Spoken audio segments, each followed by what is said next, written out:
Good evening. I now call the Sherborn Board of Health meeting of July 15th, 2026 to order at 7:03 p.m. This is a virtual meeting and board members are required to announce their presence per state regulations. We shall do so via alphabetical roll call as our usual procedure. Co-Chair Beardsley, would you start us off, please? Absolutely. Daryl Beardsley present. Stephen Constantine, present. Julie Dreyfus present. And I'm not seeing our other two board members at the moment. All right, first up, we have unanticipated items. We did have one item come in late Monday afternoon. You'll see it in blue on the agenda. It is comments are required by the select board to respond to the DCAM letter regarding 0 Prospect Street. Those are due by July 24th, and so we would need to discuss them at this meeting.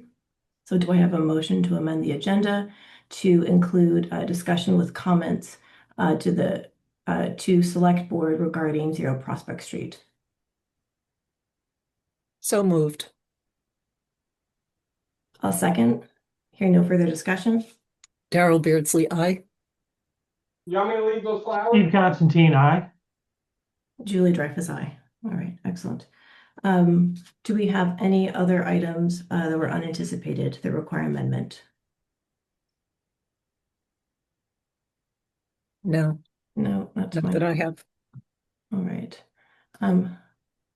So this evening, we do not have any timed appointments or hearings. We do have a number of folks from the public on.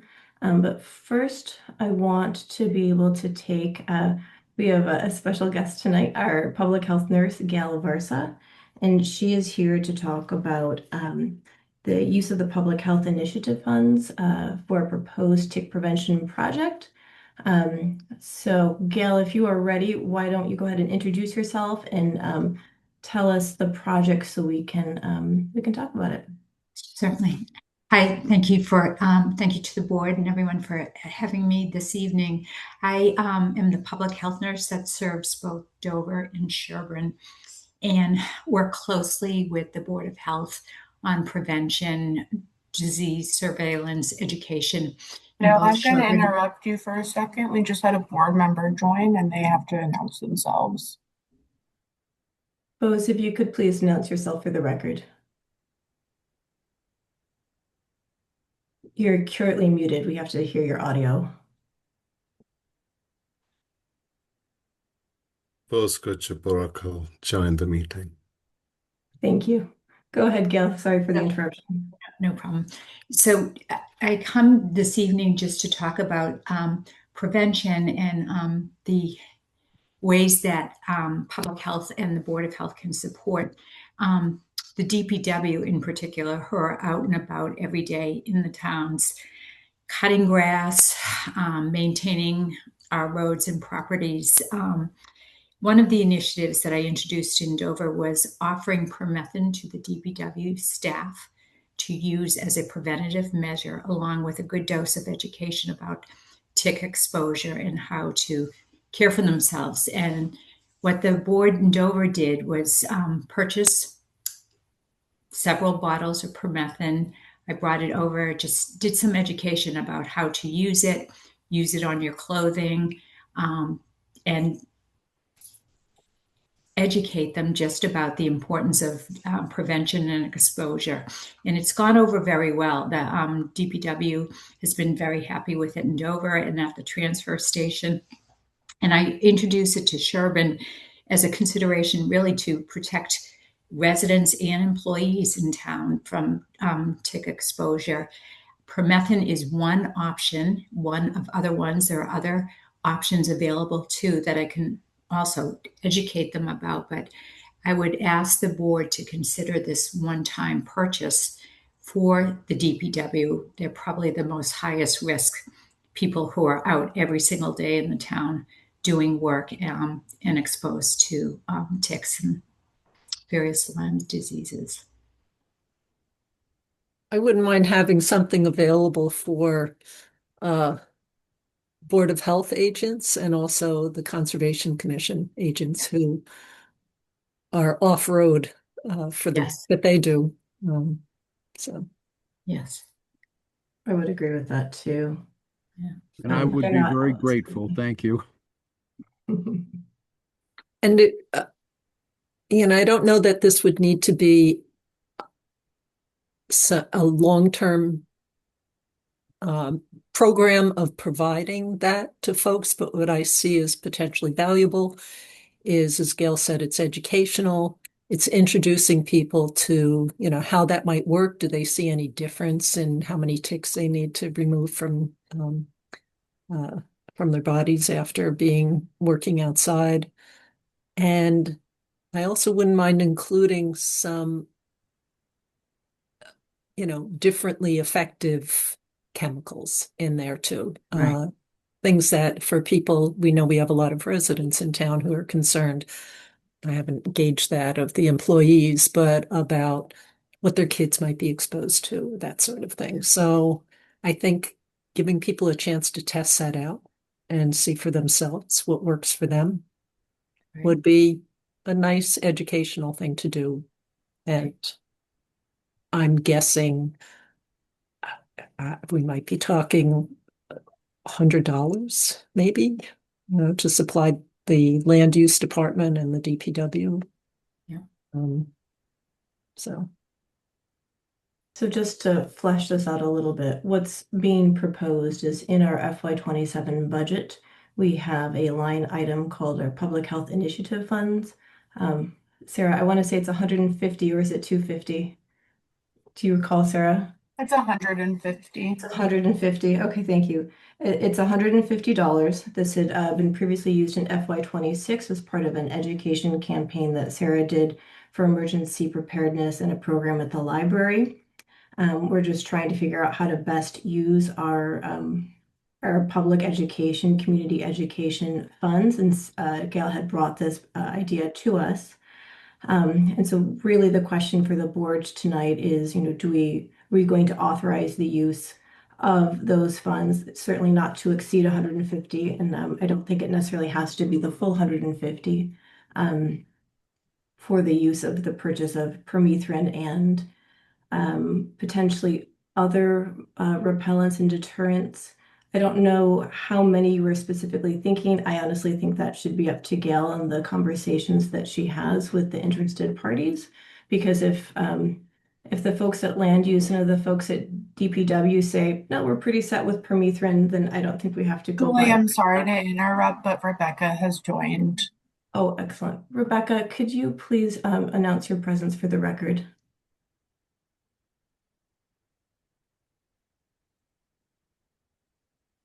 Do we not have Rebecca yet?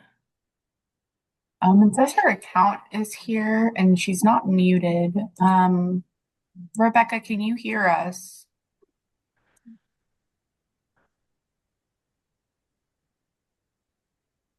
I will send her a message. Okay. How about we'll continue with the conversation and we'll check in with her again. We were talking about a variety of deterrents. And I think that from my perspective, I would be open to offering this as kind of a one-time purchase as an education tool to get the ball rolling. I'm not interested in having this being a continuing line item that the Board of Health purchases for use by DPW.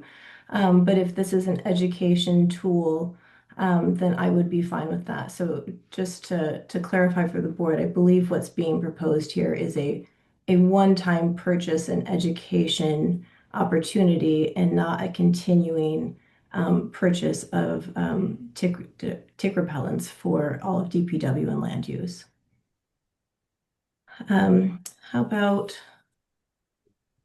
other board members? I think Daryl and I have kind of spoken up about what we'd like to see in our general support for this idea. Let's go to first, let's check with Rebecca to see if she has audio. I'm communicating with Rebecca right now. She can hear us, but her microphone is not working, she says. So Okay. if she has any comments that she wants to send me via text or email, I can read them to the board.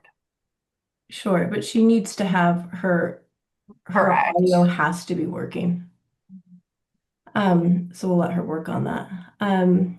Might be better for her to put it into the chat in terms of it being visible to all than Okay. rather than Whatever works texting you. best. If she can do that. If not, she can text. But I think, Daryl, that's just for this topic. I think for the provisions under open meeting law, board members have to be audible. Yes. Okay. So I see your hand, Nora. I first want to go to board If members and then I'll be happy just to a- take. Just a little tip, if she just calls in, she'll be able to do it on a phone, just as a call in. If she uses a phone and joins by phone. Yeah, She often does that. So thank you. something else going on. Bose and Steve, thoughts? Yeah, I guess, and again, first thing that came to mind is I know DPW is outside a lot. The other folks that are outside a lot are the lifeguards and gate guards at Farm Pond. So there's about 32 people that are employed there. Yeah, I'm not sure if it's a problem or not. I know I've seen some of the kids come back and tell me that they've had ticks in them. But let me talk to them. Let me find out. But that's just a thought that kind of came to mind. So I guess what might be a little different for lifeguards is we're thinking, a lot of recommendations for some of these products. I don't know as much about permethrin, but DEET is to put it on clothing, not on your skin. Right. And Right. they're not usually wearing a lot of clothing. Right. It's the lifeguards and the gate guards, and the lifeguards also do some other work on the pond where they're wearing clothing. They're not just in their shorts and stuff. So again, let me do a little exploration with that, and I'll let you know. So my thought here is, well, this is something that should be incorporated into DPW policy. So, because it's not a one-time thing, it should be something that goes on every year as you know, as something that the town approves that the DPW acquires every year and to protect the people who work for them. So should the Board of Health get involved at all in this? Should we advise the DPW that this is something that came up and we are interested in supporting their decision making? And perhaps they have the funds to keep this program going. Because that's the way I see it, unless there's something else to it. I'll let Gail kind of respond. I think my first concern too was they certainly have room and budget for $200 worth of permethrin. Right. Given their budget relative to ours. But I think that is not the intention that Gail is putting forward here. It is an opportunity for education for town employees who are at the highest risk given their exposure. But Gail, I'll let you speak to that. And it's not just limited to ticks, as we have talked about internally. It's an opportunity to expand public health out into the town, basically, and to the employees. It covers preventative measures, workplace safety, keeping employees healthy. So, for me personally, and as a representative of public health, it's an opportunity to establish an ongoing conversation with various departments and education and prevention on ticks is the opening topic, I guess, that I'm, going with. And I had spoken with the director about DPW about it, who's had experience, and they're interested in it. So I would really love the support that if the board agrees to use this opportunity to establish an ongoing relationship. Quickly checking in if we have Rebecca yet. Rebecca, if you're able to speak, please chime in.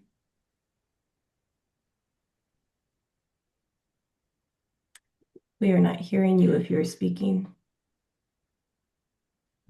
Okay, we will let you continue to work on that. And And I think for me, the only, the only thing here is there a trade-off in using these funds in this way versus something else? And the only thing I could think of in terms of community education would be we continually talk about having to educate, especially new residents, about what it is to own a private well and a septic system and education that's required. $150 isn't going to send out a single mailer. It costs even more than that for a mailer. And so I think these funds would not be sufficient to do any type of significant education campaign that would require mailing.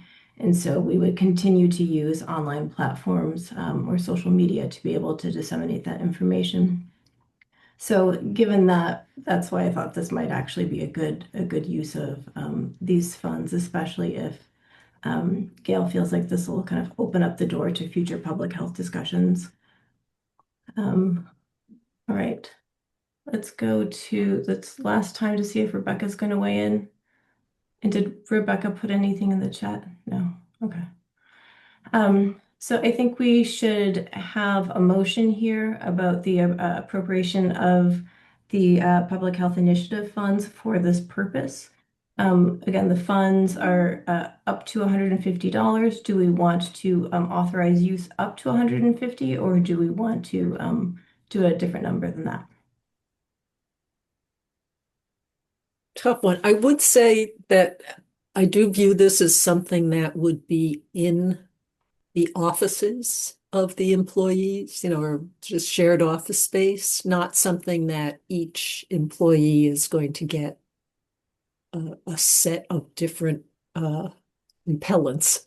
But they're going to use it prior to going out in the field, essentially. So that also, I mention that because that implies not having to buy 10 or 20 or 30, items. We could buy whatever the range is, 1 to 3 products or something like that for them to test out. 3 products should cover it. The purchase that we did was 3 for DPW, 3 for Parks and Rec. Yeah,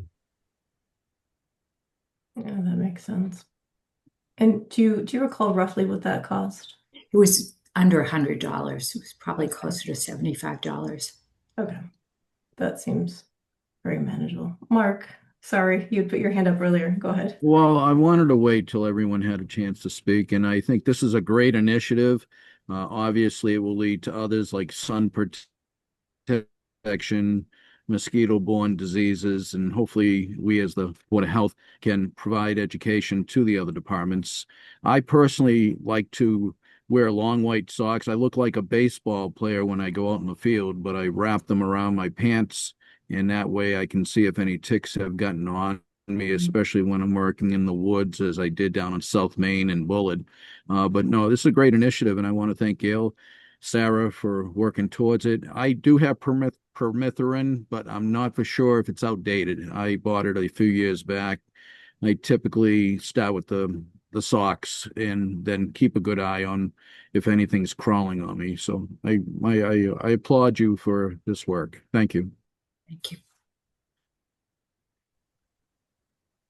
I guess the last thing before we have a motion is, Gail, could we request that, if you're able to get this into the DPW and Land Use Department, this summer, if you could come back to us at the end of tick season, which I guess is going to be December, really, and just kind of give us an overview of like what, if there was ready adoption of use of these products, if there was resistance, just some type of feedback so we can kind of understand where this went. That would be really helpful. Absolutely. That'd be great. Right. So do I have a motion to authorize the use of the Public Health Initiative funds for the tick prevention and education program initiated by our public health nurse for the purchase of permethrin and other tick repellents with funds not to exceed $150? So So moved. moved. Oh, second. Hearing no further discussion. Daryl Beardsley, aye. Steve Constantine, aye. Julie Dreyfus, aye. There's Rebecca. A good question. Can you hear me yet? Yes. Yes, we can. Awesome. I switched to a new microphone. I don't know what happened, but it's nice to sign in. First, can you announce your presence for the meeting and then vote on the motion, please? Yeah, so I have been here since the beginning, but you couldn't hear me, so I don't know if that counts. This is Rebecca Honeywell, and I support this initiative. Thank you. Great. Bose Kochaparakalai. All right, awesome. Motion passes. Thank you so much for your time tonight, Gail. We appreciate it, and good luck. Thank you to the board. Thank you, everybody. Thank Bye. you. Good night. Julie, I'm sorry, but because we called for a roll call vote, Rebecca, I do think you have to say either aye or nay. Sorry, Rebecca okay. Honeywell, aye. Okay. All right. Can I just ask if you can see me? No, we cannot. Okay, let me work on that one. Thank you. You don't have to be visible per open meeting law. You have to be audible. I understand, but my Zoom app shows video and audio working, and neither was working in spite of the Zoom app showing it as active. So not sure what happened, but I will work on that. Thank you. Sounds good. Let's see, we have a number of other items for business. I see that we have Liz and Jeff here, and I'm going to guess that they are here for the Meadowbrook Commons, the search update. So why don't we check in on that and with them so that way we don't keep them here all night. Daryl, I'll let you lead this topic. Yes, that's not going to be as exciting because I think perhaps it's a phenomenon in the environmental field, but I did reach out to firms that the town has worked with before, and the types of projects that they worked on would suit what I think we need some peer review help with. And we had been talking about not stormwater topics. This would be withdrawals from wells and some other dynamics, but have not heard back from them. But it's a popular vacation time, so I'm not sure if that's the reason. Because again, we have hired these firms in the past, and they've been reasonable, and they've operated well within tight budgets and all the rest. So I wish I could have more information than that, but I do not. Jeff and Liz, please feel free to chime in here in the conversation if you would like to.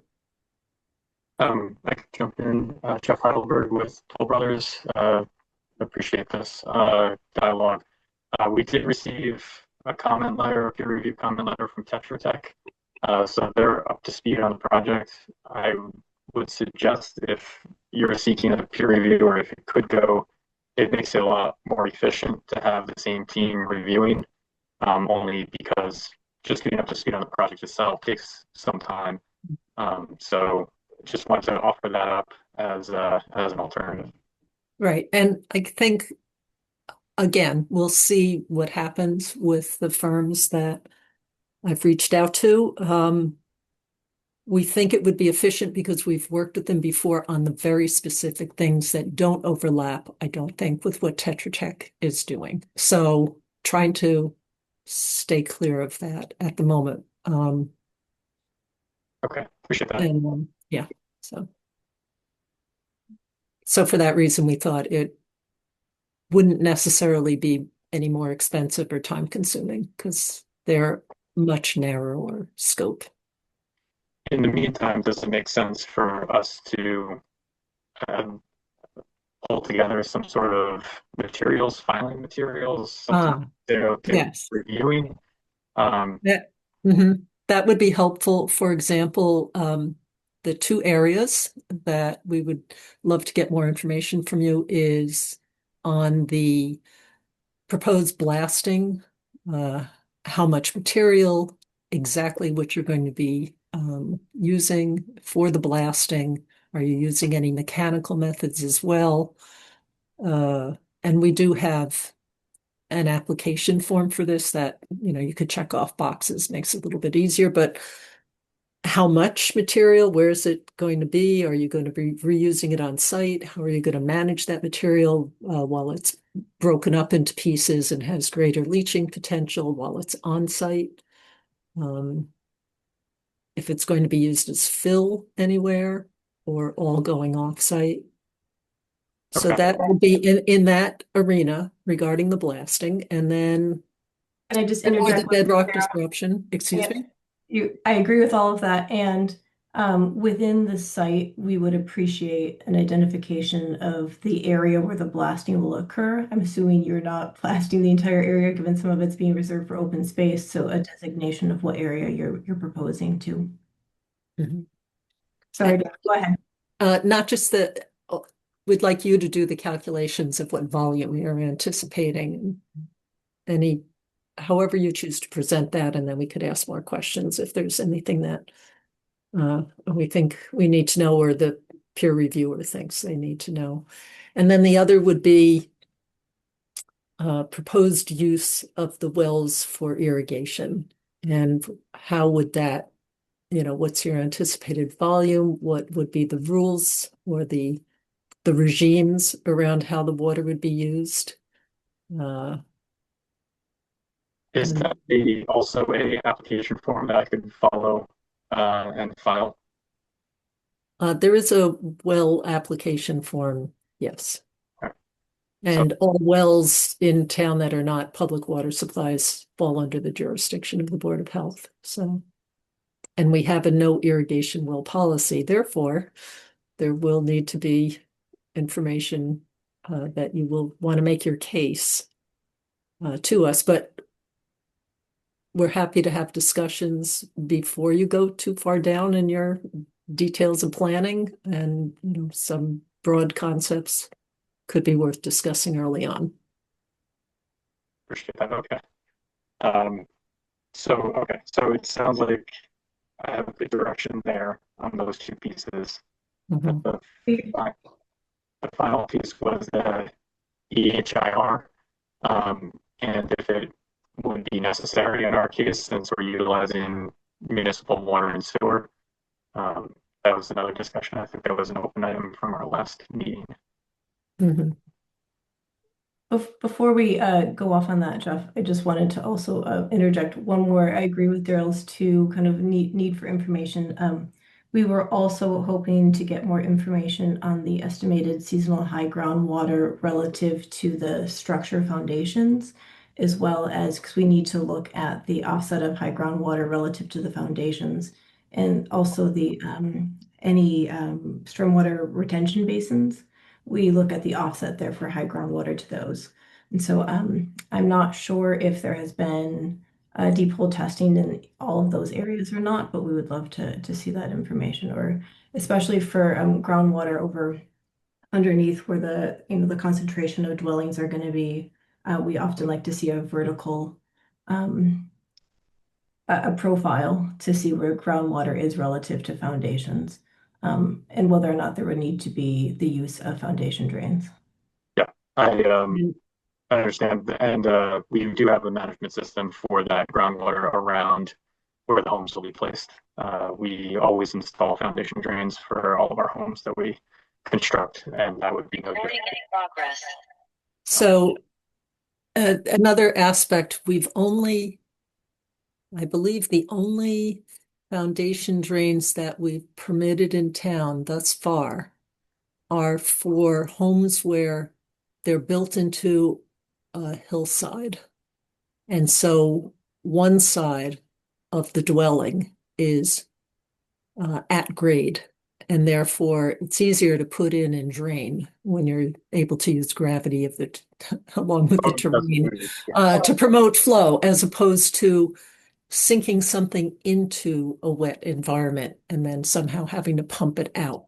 That's not really a drain, that's a pumping system. So keep that in mind, that we have found a workaround for the cases I mentioned, but not for down into groundwater. And we apply it to all homes. It's for avoiding mold issues and other kinds of things that can come up with water intrusion.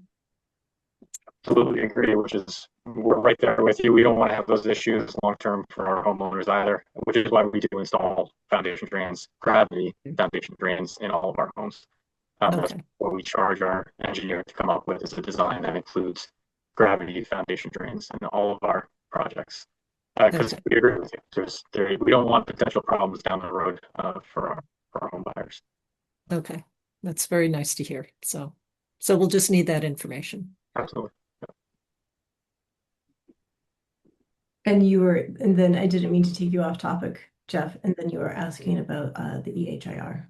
I didn't mean to cut you off. Go ahead. It was just a topic of conversation at the last meeting that it may or may not be required because we're utilizing municipal water and sewer. And so there was just a question that seemed like there was additional discussion that needed to be had on that part.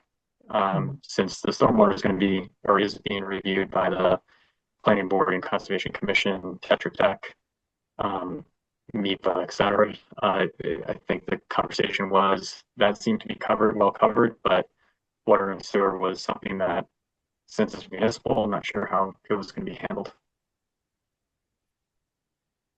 So I can't say we haven't had that discussion by the board yet in detail. I don't know if it'd be appropriate for me to give my sense of it, but I don't know, Julie, what do you think? Too far off topic? I was going to It's say consultant here. I'm a little worried because of the way the agenda topic was Yep, written. yep. It wasn't necessarily agree. a full in-depth conversation on that topic. Yes. I don't think we can go off on the EHIR topic given what was posted on the agenda. Yes. The others were important because that information that we relay to you that we need is what will help us define a project better when presumably I do get through to the consultants to go over with them what we think it's going to entail. Understood. So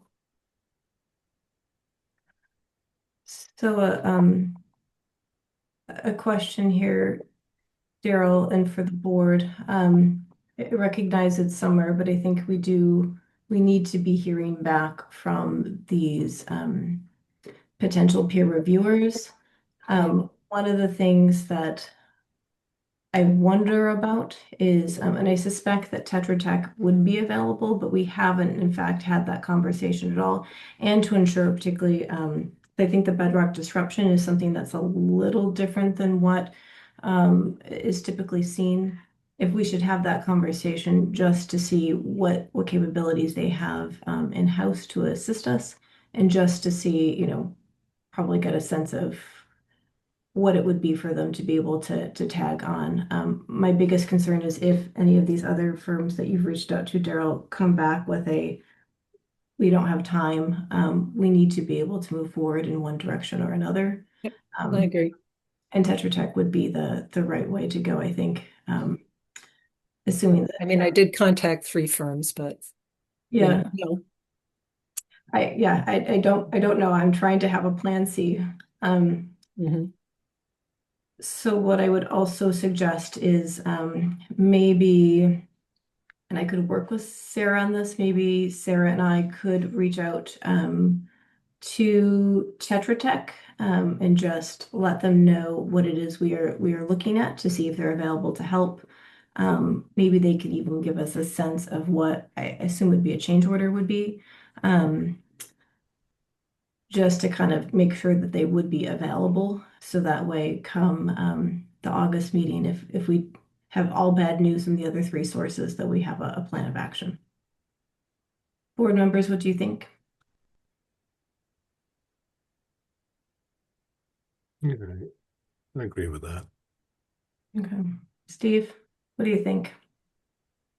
Yeah, I think just listening to the discussion, it seems to make sense. I'm good. Rebecca? Can you hear me? Yes. Excellent. Would you repeat your question, please? The question was, Daryl has reached out to 3 firms about potential peer review of this project. She has not heard back from them yet. I want to have a plan C because we need to be able to move forward. And so my suggestion was, in addition to Daryl trying to reach these firms, I would be willing to work with Sarah to reach out to Tetra Tech to see if they have the capacity to take on the elements that we just discussed, that we're interested in looking at as well, to be able to kind of tack on to what else they're doing for the town. And I'm looking for agreement or disagreement from the board about that course of action. Is Tetra Tech not eligible to be considered because of their work with the town? They're not a third party? They are currently retained as the peer reviewer for the planning board and functionally for the Conservation Commission as well. So they therefore would not be a peer review, a third party, but not a non-biased third party.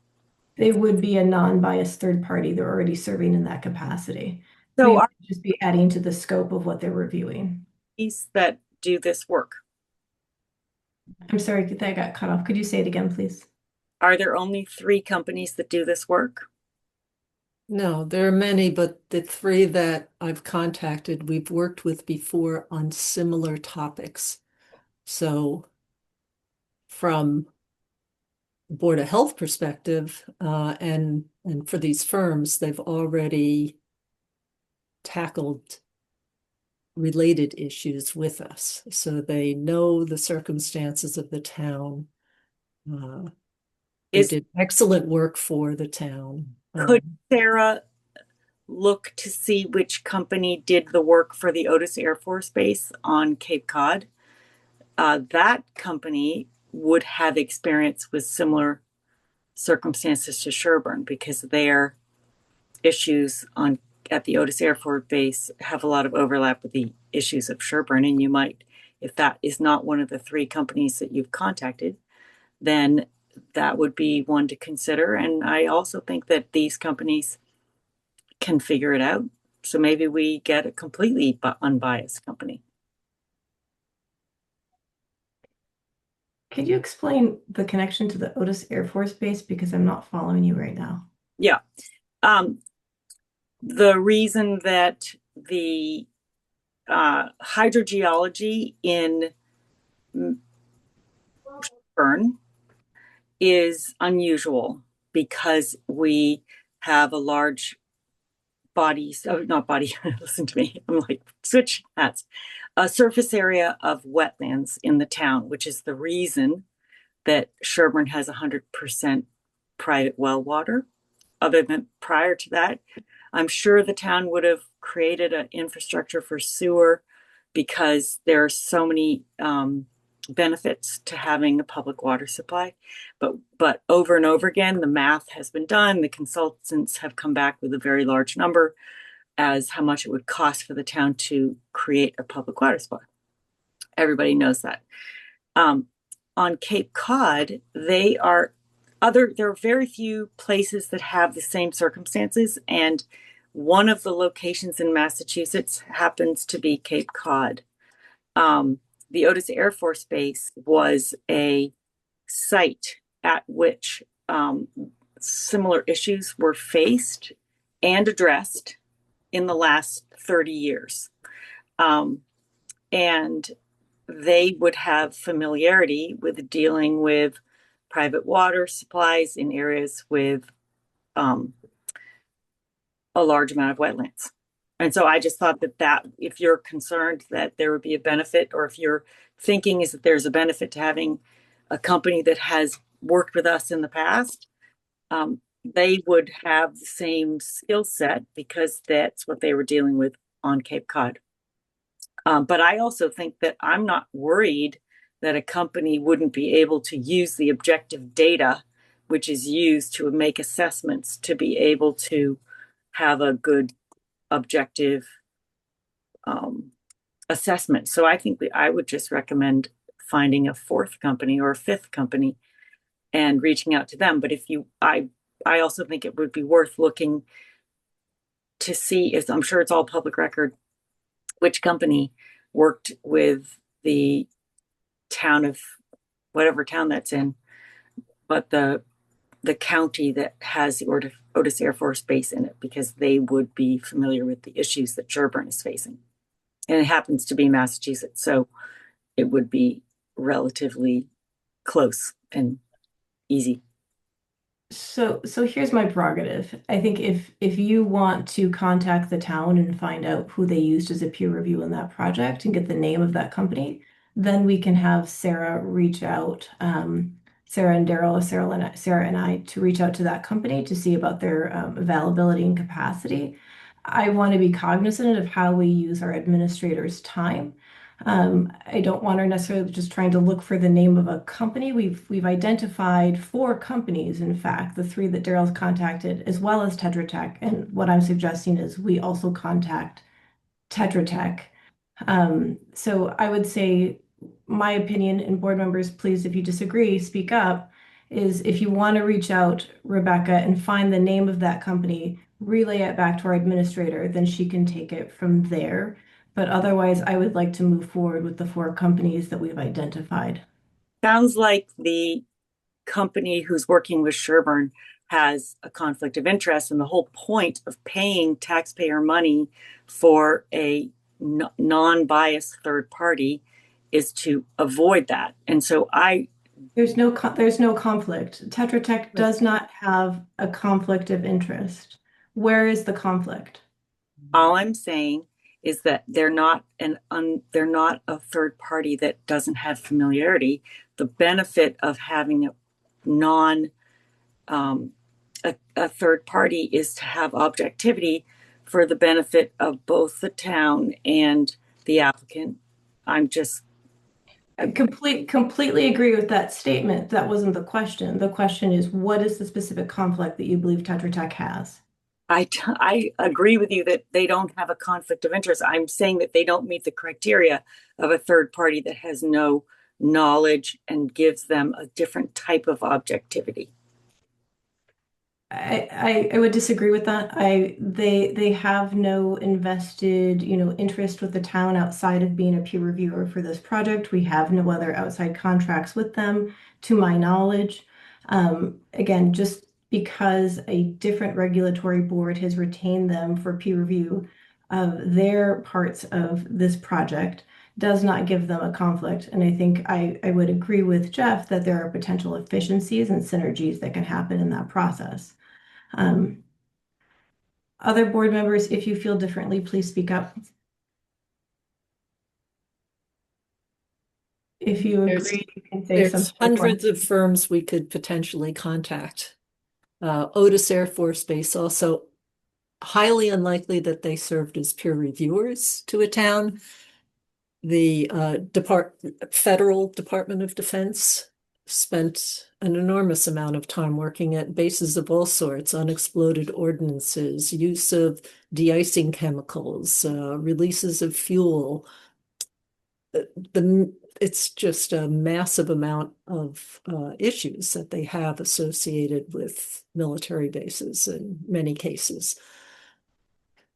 That meant that they also had huge resources to do testing that we're not going to have here. So they may be entirely capable. They use There are hundreds of firms that we could pursue. So, but it would be good, Rebecca, I agree with Julie, if you want to find out who that firm was, that would be helpful. And then we can absolutely go from there. Can you hear me now? Yeah. I think it's interesting because they did have a third party peer reviewer for that project, and it was Tetra Tech. So that's great. That's great. You want to use Tetra Tech? I have no problem with Tetra Tech. I just think I agree that it's a good idea to have a third party that doesn't have any biases. I don't know whether the Tetra Tech would be biased because they've been working with the town. So that's all I was saying. Okay. If there are other board members who are concerned about that, please speak up now.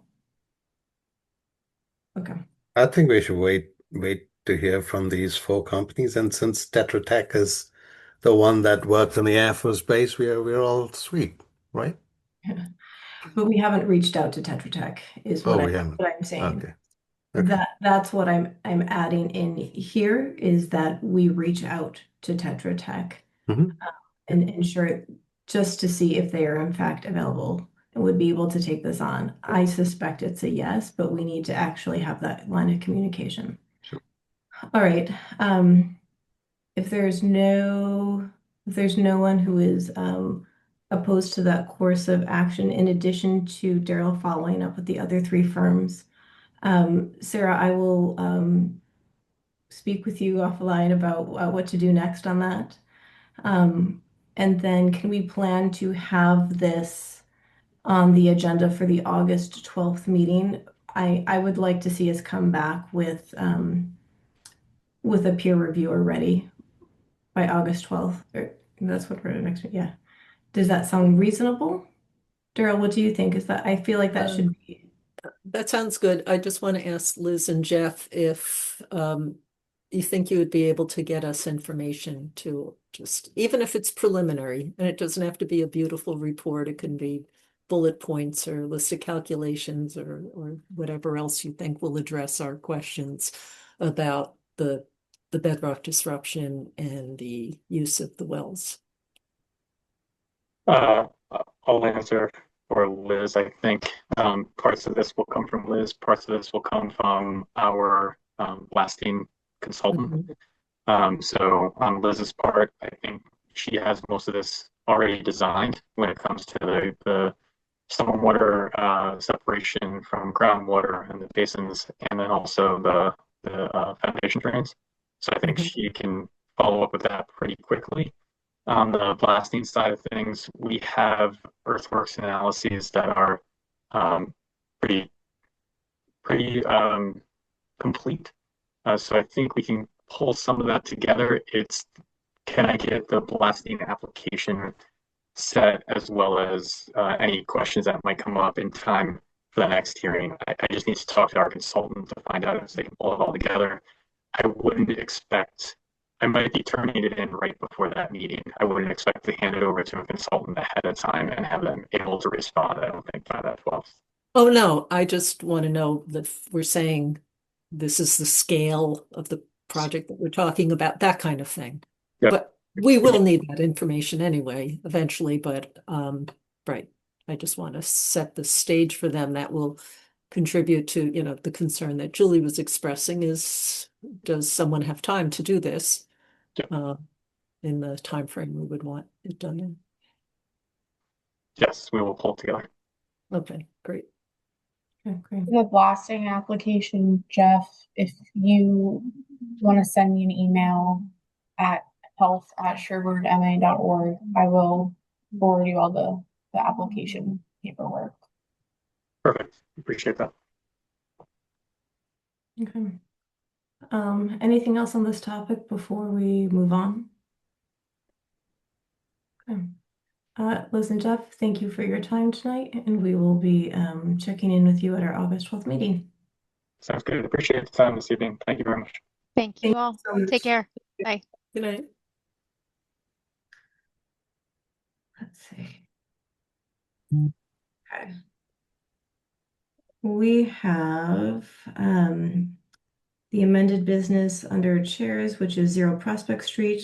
We have 2 items under the agent's business. We also have our administrator update for the solid waste hauler permitting, as well as our minutes review. Why don't we jump over to Mark? Because I think, Mark, your items are fairly quick, unless you were anticipating residents for either of your topics. I believe they're invited and aware of the meeting, so I don't know if they're here. I didn't see anyone here for 155 Maple, or I'm not for sure if anyone's here for 1 Whitney, but he is aware that the board had to review it. So if you want, I can start with 155 Maple. An email was sent out to the owner and to the engineer doing the design. We received a response from the engineering firm, Colonial Engineering out of Medway. And on July 8th, they said that the soil test results for the percolation test that couldn't be conducted due to high groundwater were received, and that they will let us know when they can get the plan to us, but it wasn't like they gave us any definitive date. So I'm asking the board to consider, as we have before, benchmarks. And it'll be up to the homeowner to make sure the engineering firm understands that she's under the Board of Health's guidance and review of this matter based on the fact that it's a failing system in groundwater.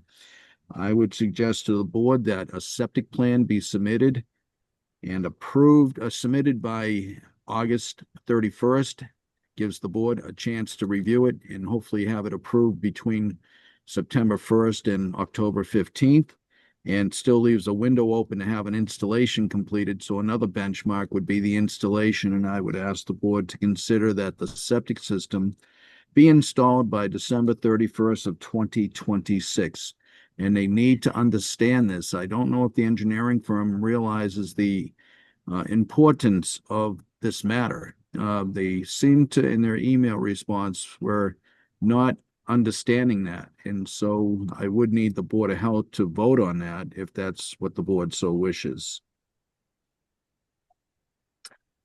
All right, so initial plan submitted by August 31st. If needed, revisions would come in the following weeks. Hopefully the plan could be, if waivers are required, it would go to a meeting in September, potentially early September, October, because Yep. Yeah.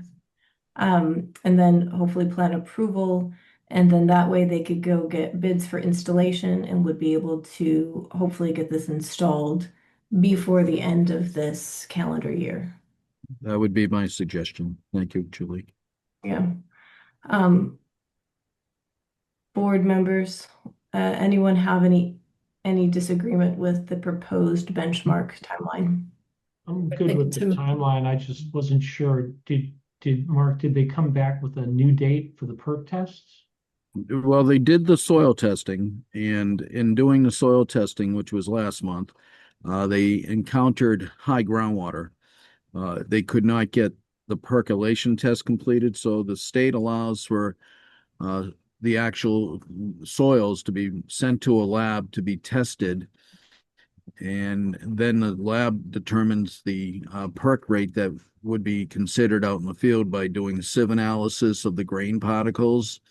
And so, according to Colonial Engineering, they have received those results. They have not shared them, but they've received them.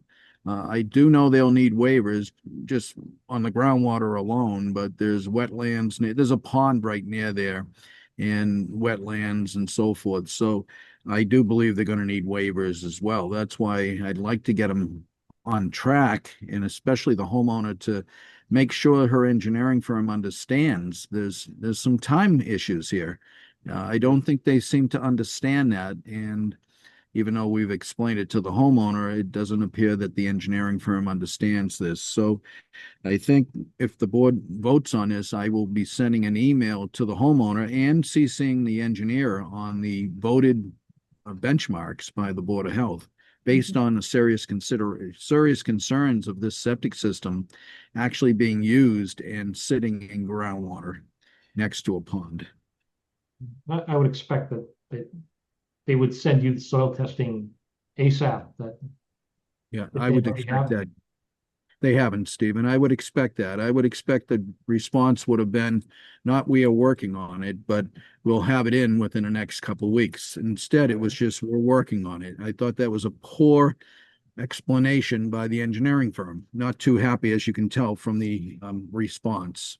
Okay. Thanks.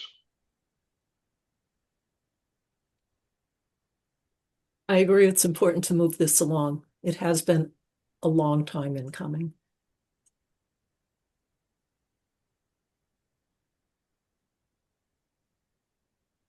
I mean, this gives, if they have the sieve analysis and the soil test results, which it sounds like they do, Yes. then having a plan put together, and they had that in hand at the beginning of the month or about a week ago. This gives them over a month and a half Yeah. to submit a plan. Even with summer schedules, I think that's a very generous amount of time. Yeah, I agree. I was wondering whether we should shorten it or if that'll just lead to another extension potentially. I think it's generous, I will agree, but being a wet area, installation will be difficult, and it wouldn't be a bad situation if the weather gets a little bit colder to partially freeze the ground to allow an easier installation due to the high groundwater. So most installers will install right through the winter. I would hope we don't have to do that, but hopefully they can move along, get the plan approved by the Board of Health, but they have to submit it obviously with the waivers needed. And then that variance hearing has to be set up and I have to review it. But I think those two benchmarks, and I talked to Sarah about this too, and I think those are reasonable benchmarks, unless the board feels different. Okay. So can you remind me, Mark? My recollection is in the event that this site requires an IA system, which I think is a real possibility. There are certain IA systems that cannot be installed when the ground is frozen or if there's snow cover. Is that correct? That is correct. There's a couple of them. Some of them, if you install them close to December, you need to put down hay over the system to prevent freezing. But I'm not sure if they're planning to use that type of system or not. But if they are, the GeoFlow does require that. There are others, I'm sure, that are like the drip dispersal systems that would require the same type of situation. So that's another situation that if they plan on that, they should realize then that they should expedite this as quick as possible. And is there my last practical question? Yeah.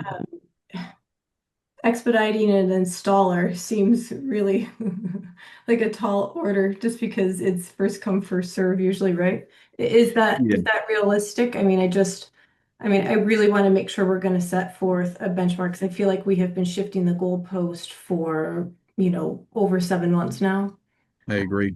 And so, is it truly realistic that there will be installer who can add this into their schedule come October? If that can be noted in my email response to the homeowner, that they also want to interact with having at least 3 installers that could possibly install this so they can go out for bid. I don't want to force them on one installer, but they're already familiar with one installer who did the actual deep hole testing.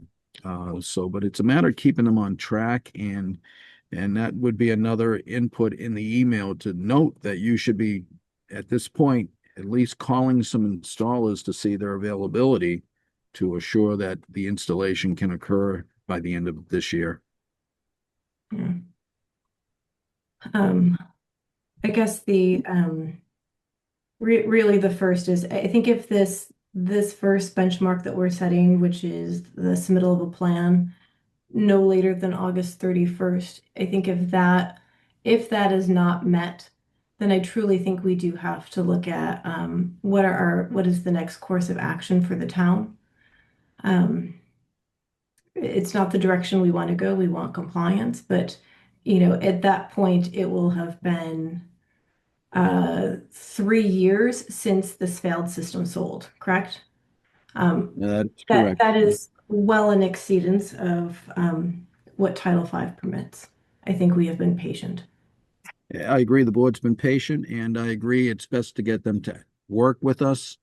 But if they don't, ultimately, unfortunately, there's other ways to push this issue. I would not want to have to go that route because it costs both the town and the applicant funds that could be spent on the septic system. So hopefully, and if they need to, we can even have a telephone conference with the co-chairs, Sarah and myself, with the engineer and the owner to make sure they understand that, this is a serious situation.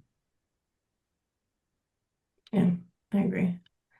All right. Do I Do have these guys have a well on the property, and is it close to the system, and have they been Yes. testing their water? Yeah, I don't know if they're testing their water, but there is a well on site as well, Bose, and I believe that would be another good suggestion that they, in between time, they test their well. I can add that to the email as well. That would be a recommendation, not a Right. requirement. Yes, Right. yeah. Well, I mean, if they're jeopardizing their health, then they better Yeah. be, you know. Yep, no, that's a very good point, and it kind of shows that the Board of Health is concerned about their health. This is not about causing a punitive situation. It's about making sure they're consuming safe water and they're not contaminating the pond or groundwater. So, Right. you know, I think they understand that. I think Julie, the owner, Julie Morrow, has understood this to some degree, but I want to make sure she's being given the proper guidance from her consultants. So with that said, I can add all that to it about offering a meeting with staff and the co-chairs, recommending water testing, as well as noting that, you know, we expect these benchmark marks to be met. We prefer not to take any other route.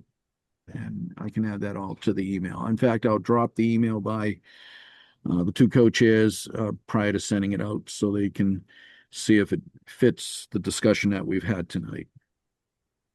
Sounds good.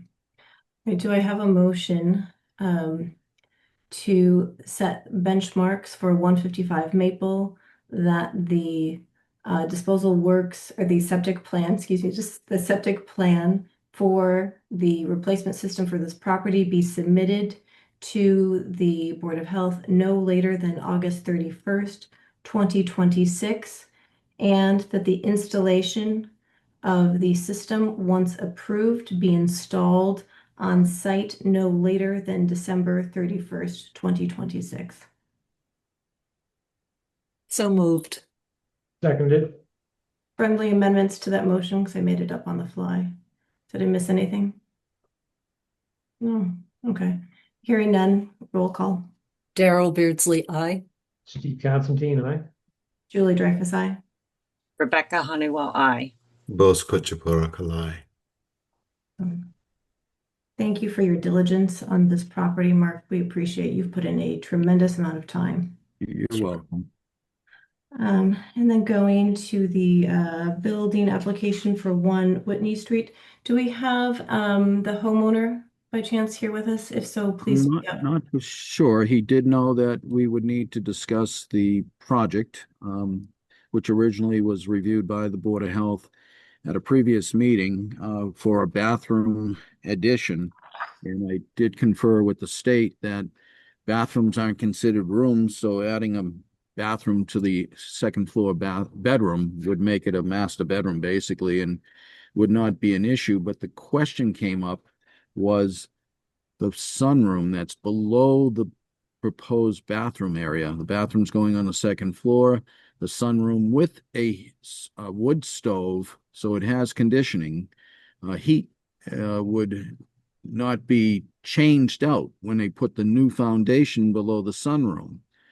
Well, the owner got back to us and said that that would have to all be taken down. The area where the bathrooms going in, the sunroom, and the foundation. And that was a question of the board. That's why I brought it back to the board, because now it's not what they originally proposed. Just so the board knows, we have a 2017 Title V inspection for this property.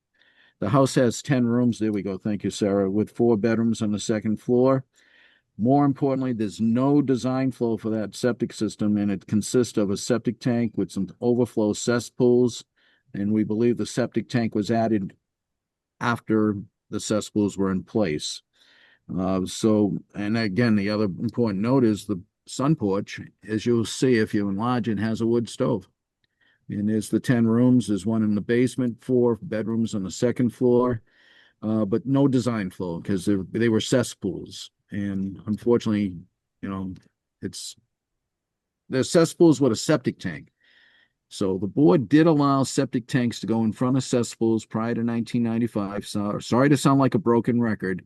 And I was in town at those days, and I agreed with the board. They were trying to allow people to keep the systems going as long as they could, but it was prior to 1995, and the board did not realize that the Title V changes would allow that septic system to be considered a conventional system, not a new system, not a replacement, but a system that would pass under conventional, even though it was cesspools with a septic tank added. So again, the board never realized that was coming when they were trying to help the residents by putting a septic tank in front of cesspools to give the cesspools some relief. It was either back in the day, prior to that being allowed, people would just put additional leaching lines off the cesspools to give them relief or add more cesspools. This property, if you go to the Title V, has 3 cesspools with a septic tank in front of it. It talks about leaching lines, but maybe, as you'll see in this picture, maybe those lines to each cesspool are also leaching lines. So you can see there's 1, 2, 3 cesspools, and they call them overflow cesspools. And I believe those lines in between each cesspool probably gave the cesspool some form of relief. Perfect drawing. Thank you, Sarah. So with that said, the board did want to make sure that the sunroom was not being reconstructed, because now we would be allowing a room that would in turn be an issue. You know, where Claire Golden at DEP said if they weren't allowing, if they're not rooms, that's not a problem. But a cesspool with a new room would be a concern. So we're back to step one, in my belief, that we have to address the fact that if they need to knock the sunroom down and rebuild it, I believe it's going to need further review by the board and maybe DEP. As I said, the house doesn't have a septic system that has and shows a 4-bedroom septic capacity. And actually, this house, unless the board makes the basement room a deed recorded room, this house would require a 5-bedroom septic system. So what is the building application for? It was originally just to put in a bathroom next to the bedroom on the second floor. There it is there. But then there was the issue of the foundation that's below the sunroom that is actually supporting the sunroom and this new bathroom. And that was the discussion we had. And the board noted that they would be okay with the bathroom, but wanted to know if the sunroom would remain in place as they replaced the foundation. We got notice back from the owner, because the owner wasn't at our last meeting, that no, the sunroom would be demolished with the upstairs area. I think it's a porch upstairs right now that they want to convert to the bathroom, and they would have to knock both down and rebuild the sunroom. So it just puts a quirk into the original intent and the original discussion we had about it just being a bathroom. It's possibly now replacing a room that's there, but rebuilding a room. And it could create, you know, further concerns down the road for something similar with cesspools and a septic tank. So I brought it back to the board, and I was hoping the homeowner would be here. But he can always pick up the transcript and listen to what we're discussing, but it does create another level of review, in my view. Yes, I went through all of it. I mean, certainly the Title V and the no known date, original date of installation of the septic system, and when the modifications took place. Again, something we wouldn't permit now, without a doubt. So, and then the concept of replacing a room because of structural issues. You know, if you could jack it up and fix the foundation underneath and drop it back down, you know, those are such fine lines between a new room or a replacement, a repaired. If they took out the heat and made sure it was only a 3-season space, that would make it easier. Do we want to deed restrict a basement room? I don't know if there was enough detail. I can't remember. Hold on. Take a look. It looks like there are large windows or window openings around the sunroom, but is it screened in? Is it glassed in? Sounds like glass. Sunroom, not a porch or a screen porch. I don't know. Again, if they were willing to not heat the sunroom, that would make it easier. I agree with that, Daryl. I don't know if it's the final decision, and it depends on what they said, then where would we go? So this does seem to be a discussion we need to have with them. Yeah, and I agree with both of you as well, and I would ask that the owner be at our next meeting if he does wish to not have an unheated sunroom, unconditioned, I'll say, sunroom. Yeah.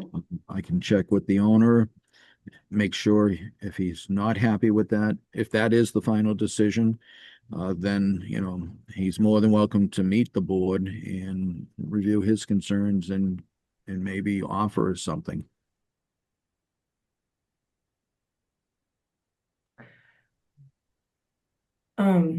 Do we, yeah, I'm just, so I think for, I want to make sure that we're articulating this clearly. And Bose, I recognize as a new member, there's probably a lot of this is a little confusing. So maybe we should just kind of delineate a little bit what we're perseverating on here. So if they were only adding a bathroom per DEP, a bathroom is not a room, that is not an increase in design flow, they would be permitted to do that despite the fact they have functionally seepage pits. But this is a preliminary application. That was the part that I forgot. So thank you for pulling that up. The building application here is likely going to be not just for a bathroom. They will be constructing a foundation and what they're calling a sunroom, but it is a conditioned space. Right now, as it's being proposed, if it's going to stay the same, it's a conditioned space. And so if you are having a building application for a room, do you have the design flow for the room? And there isn't really design flow for cesspools, but the assessor has marked this as a 4-bedroom home, and we are counting this right now as a 5-bedroom home because it has 10 rooms. And per DEP, you divide by 2. So then would we approve someone to construct a room when they don't have adequate design flow for that room? And my interpretation is no. You don't allow people to construct habitable space when you don't have adequate design flow. But that could be a discussion that we have with the homeowner. I agree with you, Daryl. If you then add in the nuance that this is just a porch, not a heated conditioned space, which is not something you necessarily want underneath I guess, a bathroom where you have water running, but I mean, I guess you could probably do it, right? That would become functionally a porch, a deck, and would not be a room. And then they could get around it that way potentially. Does that make a little more sense, Bose? Because I realize this is one of those really nuanced topics. Right. So what I was thinking was that with the existing structure, they're free to add a bathroom. There's no restriction on that, right? They're totally free to do that. Now, if they claim that what they do want to do with the sunroom is to just repair it, and with the way it is now, then they're all set, doesn't it? The repair may include fixing the foundation, fixing the walls, changing broken glass maybe, or whatever. It exists now and it can continue to exist unless we have authority to say that your septic system is inadequate and you will need to fix that or expand it. Am I thinking in the right way Yeah. here? Or? But that's the question too, is it really just a repair? It sounds like in between when they wrote this, the sunroom will remain except for updated sliders. And then it said we'll also replace the existing foundation. But since then, they've said they're going to tear it all down and rebuild. That's where it starts to get, where's Yeah, the line between new and repair? Or Well, so I That's cool. suspect it's what their architect or their builder is saying. It's too much work for us to jack it all up and Yeah. fix the foundation. You have it now, it should be fine. We'll just tear it all down and rebuild it. Yes. Bring it up to code perhaps or whatever. I mean, this is not something new. I mean, these builders say that all the time, I guess. And on an So, individual, room, individual property, but trying to figure out then how might this concept of tearing something down yeah, and rebuilding with kind of different parameters be something that would be very clearly something we'd say, no, no, no, no, that's just a step too far. Where is that line? This is what we wrestle with all the time because we right, try to be as consistent as we can be from one property to another, right, but there's so many variables that it's not simple. yeah. Um, So if and how so are we that fair to everybody? right. So the variable, at least the way I'm understanding it, is it a 3-season room or a 4-season room? That's Uh, the easiest. that's the That's the that's the easiest way broad out way of to put this. it. Yeah, yeah, right. Okay. That's why I Yeah, brought it up. It would yeah, just, then it's not, if it's not a room you can be in all year round right. without great discomfort, then So then in that case, if this is a designated sunroom, it's a 3-season room. So the existing place is a sunroom. So if they want to build replace the foundation and build it all back to the same dimensions, if they keep it as a 3-season room and not as a 4-season room, then we're good. But then there is a wood stove in there, so is it a sunroom? And that's an existing wood stove, it so it is probably a 4-season room at the moment. So then we probably have nothing more to say. They can just build a 4-season room. well, then it would, uh, again, this is not to pick on them, but Yeah, yeah. we see this often where work is done outside of the building permit process, where we could go over these issues Mhm, leading into changes to a property versus retrospectively, mhm. looking at this. So We yeah, also, we it also, exists already. So can I make a comment? sure. Yeah, please. I was just saying, we also don't know whether their decision to tear down and start over might have completely independent reasoning, might not have to do with us at all. I think that there was the issue of the foundation's structural integrity to support a second floor versus the existing one floor. Mhm. Because sometimes the state has other categories where meeting code can be so financially burdensome that starting over ends up being better overall. It's So true. who knows? I mean, I don't know. I don't know the individuals involved, but that might be playing a role here.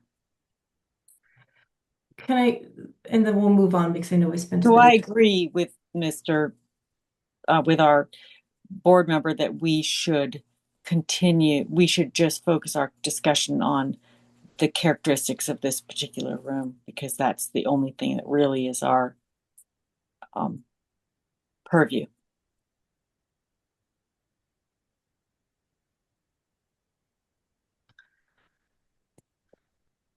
Mark. This is a conventional system per DEP.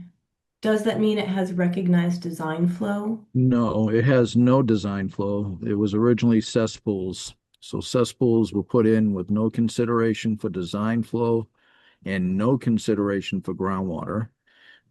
Ironically, I was just next door to this property today doing soil testing for a cesspool that's being replaced with a new system, and groundwater was found at around 36 inches.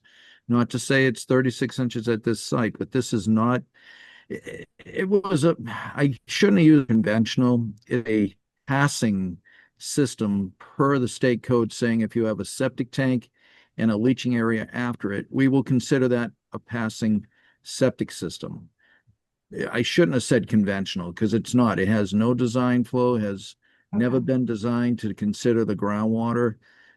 So, that's why the state, unfortunately, and the state will tell you this, they left everything at the local level. The state originally was going to basically say all cesspools fail, including even these type of systems. But they had a lot of pushback back in 1995 from various organizations, and they had a very large public hearing at the Worcester TD Garden, not TD Garden, but their big facility there, and they pushed back. So now the state has left it at the local level. That's why we have so much conversation on these, is because now it's the local level that has to make these decisions on these. I would call them I should call it an antiquated septic system that had a septic tank put in front of it.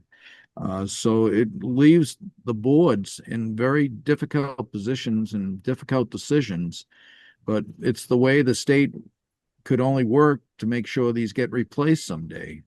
And that's why the limitations on what you can do on a system like this antiquated system, it is limited. And this room would be, if they redesign this room, there could be consequences for someone else to say, well, you let them put a new room, and even though it existed, it was a newly put in room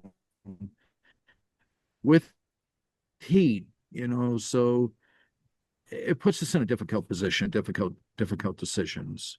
I know that was a long-winded answer, but that's what it is. Oh, got muted. Okay. So I think Mark will go back to the homeowner and let them know that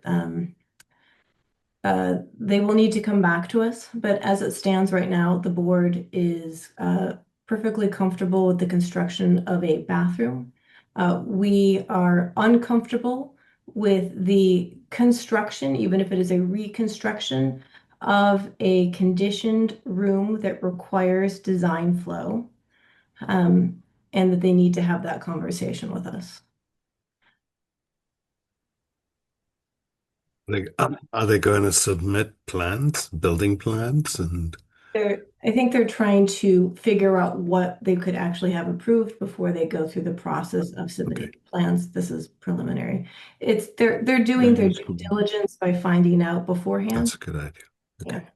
So I absolutely give them. And they've been very, and I would say the owner's been very good to deal with. He understands it. That's why he submitted a preliminary, is that there could be an answer that might not be as welcoming as they wish, and that's why. But they've been very good to work with. I will say, I wish he was here at the meeting, but again, I can explain what happened at this meeting and make sure he attends our next meeting. Thanks, Mark. And kind of one other piece that we don't talk about as much now, but was a big driver for how some of Sherborn's regulations are done, is that when you have houses being updated and, the latest kitchen equipment and spa bathrooms or whatever else,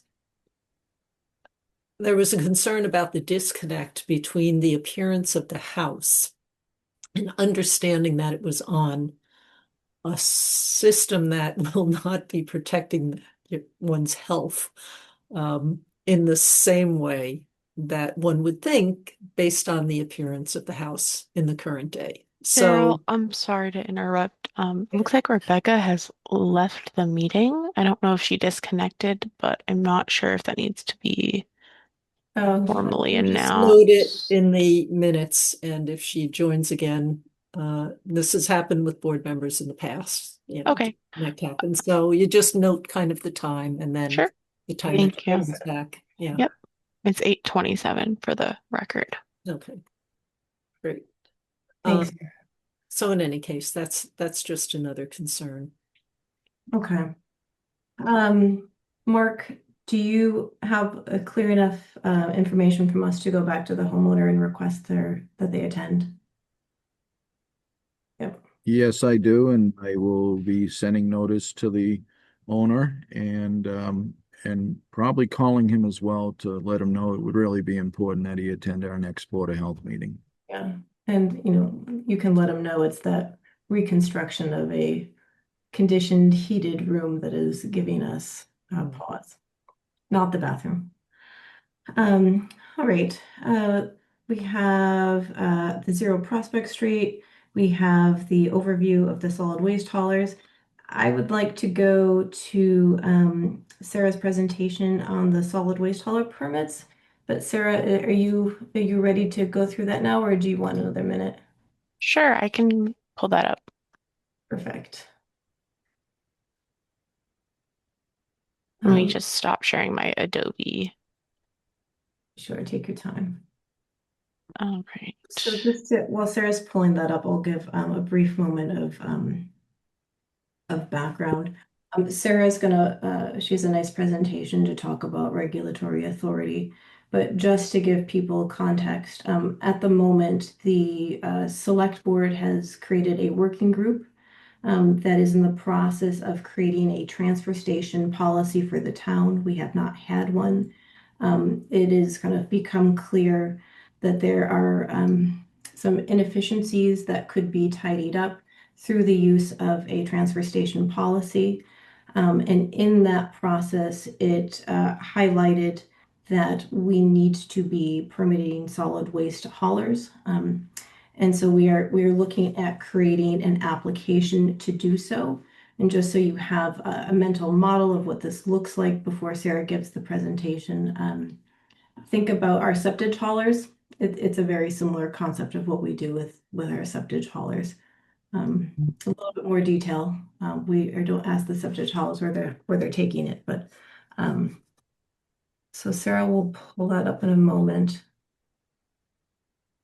But that is the broader town context for why we're having this conversation now.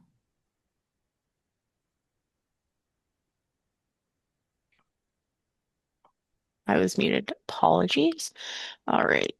Let's see if I can actually present this. It's being very odd. Is it showing in presentation mode right now? No, it's showing in the editing mode. Click it once more, it should work. Yeah. And if it's not, we can survive. It's just easier to see because Right. I want to definitely make it. I'm going to stop sharing for just 1 second and then fix this. Sorry.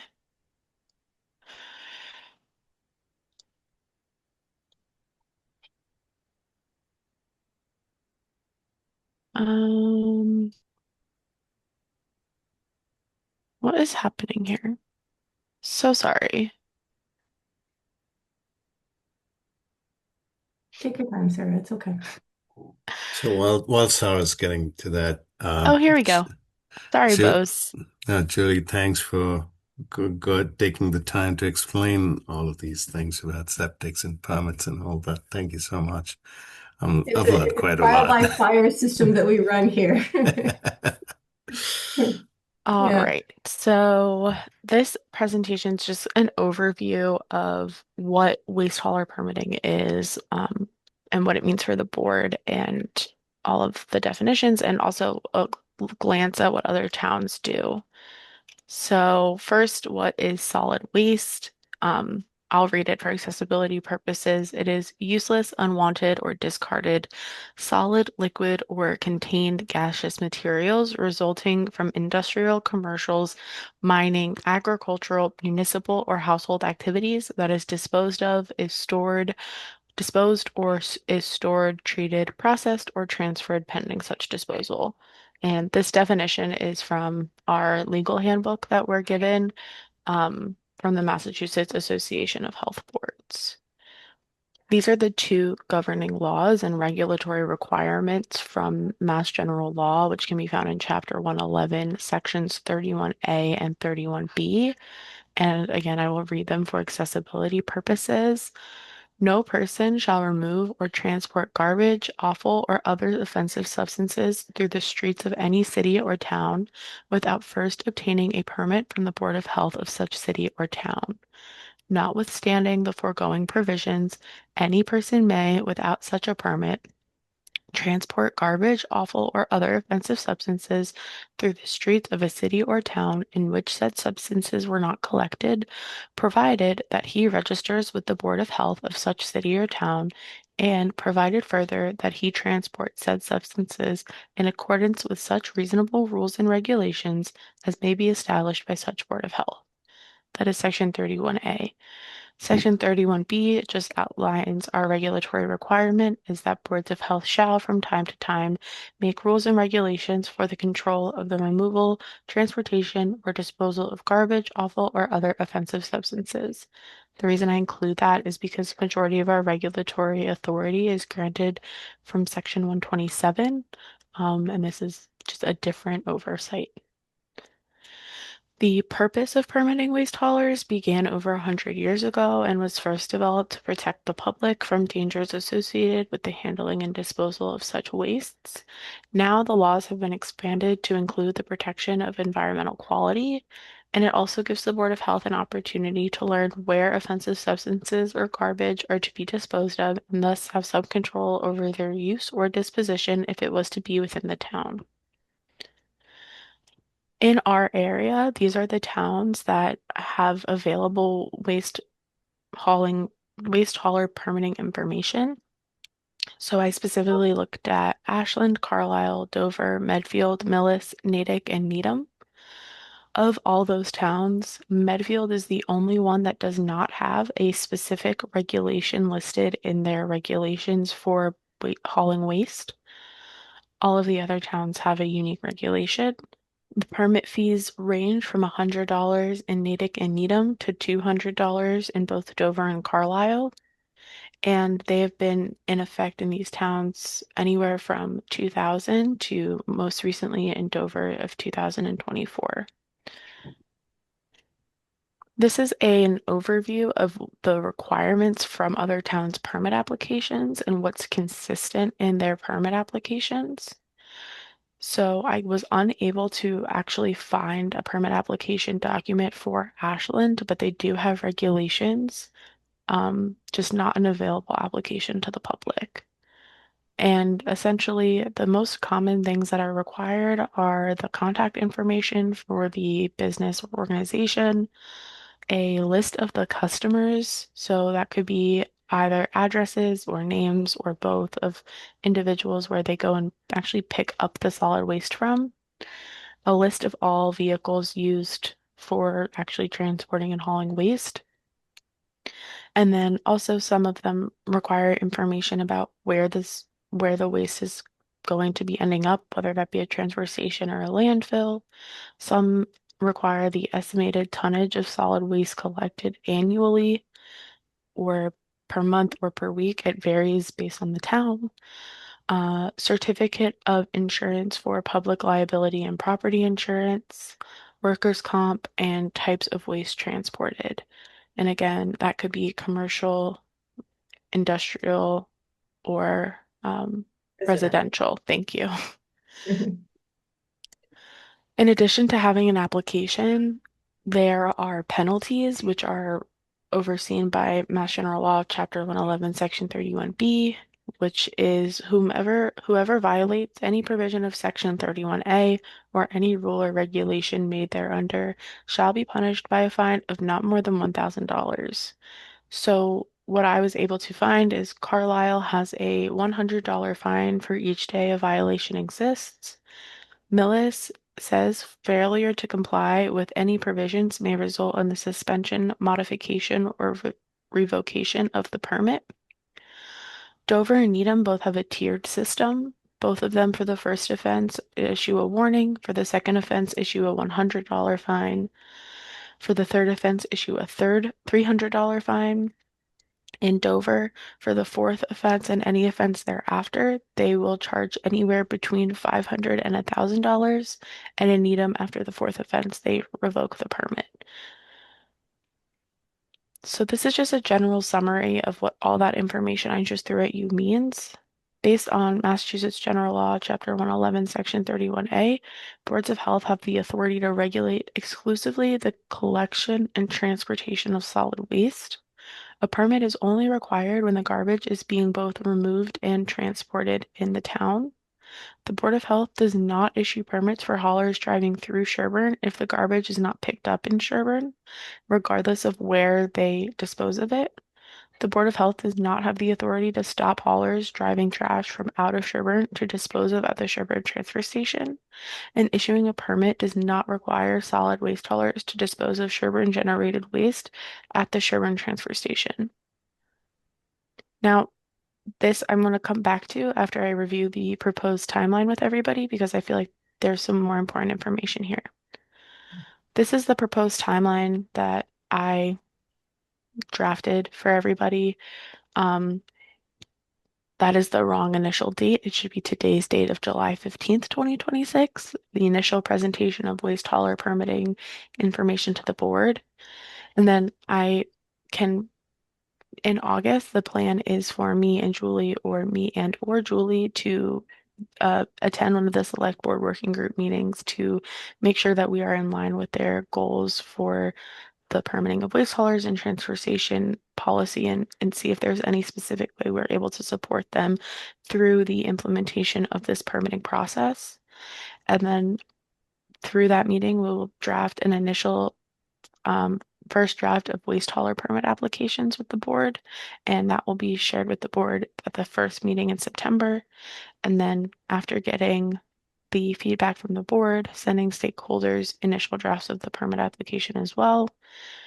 And as it is with most things in the board, I suspect there will be multiple drafts. And my goal is to really just take this on a month by month basis, where the first October meeting will have the presentation of the second draft of the permit application, which will include all of the edits and comments. And I hope that by the end of October or our second October meeting, we will be able to finalize the actual application paperwork. And then from that finalization of the permit application paperwork, we'll be able to have a procedure to present and share on how we plan on processing waste hauler permit applications. And again, we'll continue to be looping in the stakeholders for their feedback or input. And when I say stakeholders, I mean either the select board working group, Board of Health staff, and just board members in general. And these, I would also include in stakeholders, the solid waste haulers that we know are operating in Sherburne. Correct. Yes. By the second November meeting, so November 18th, I'm hoping to have finalized that procedure for processing waste hauler permits with the board members, including all edits and comments.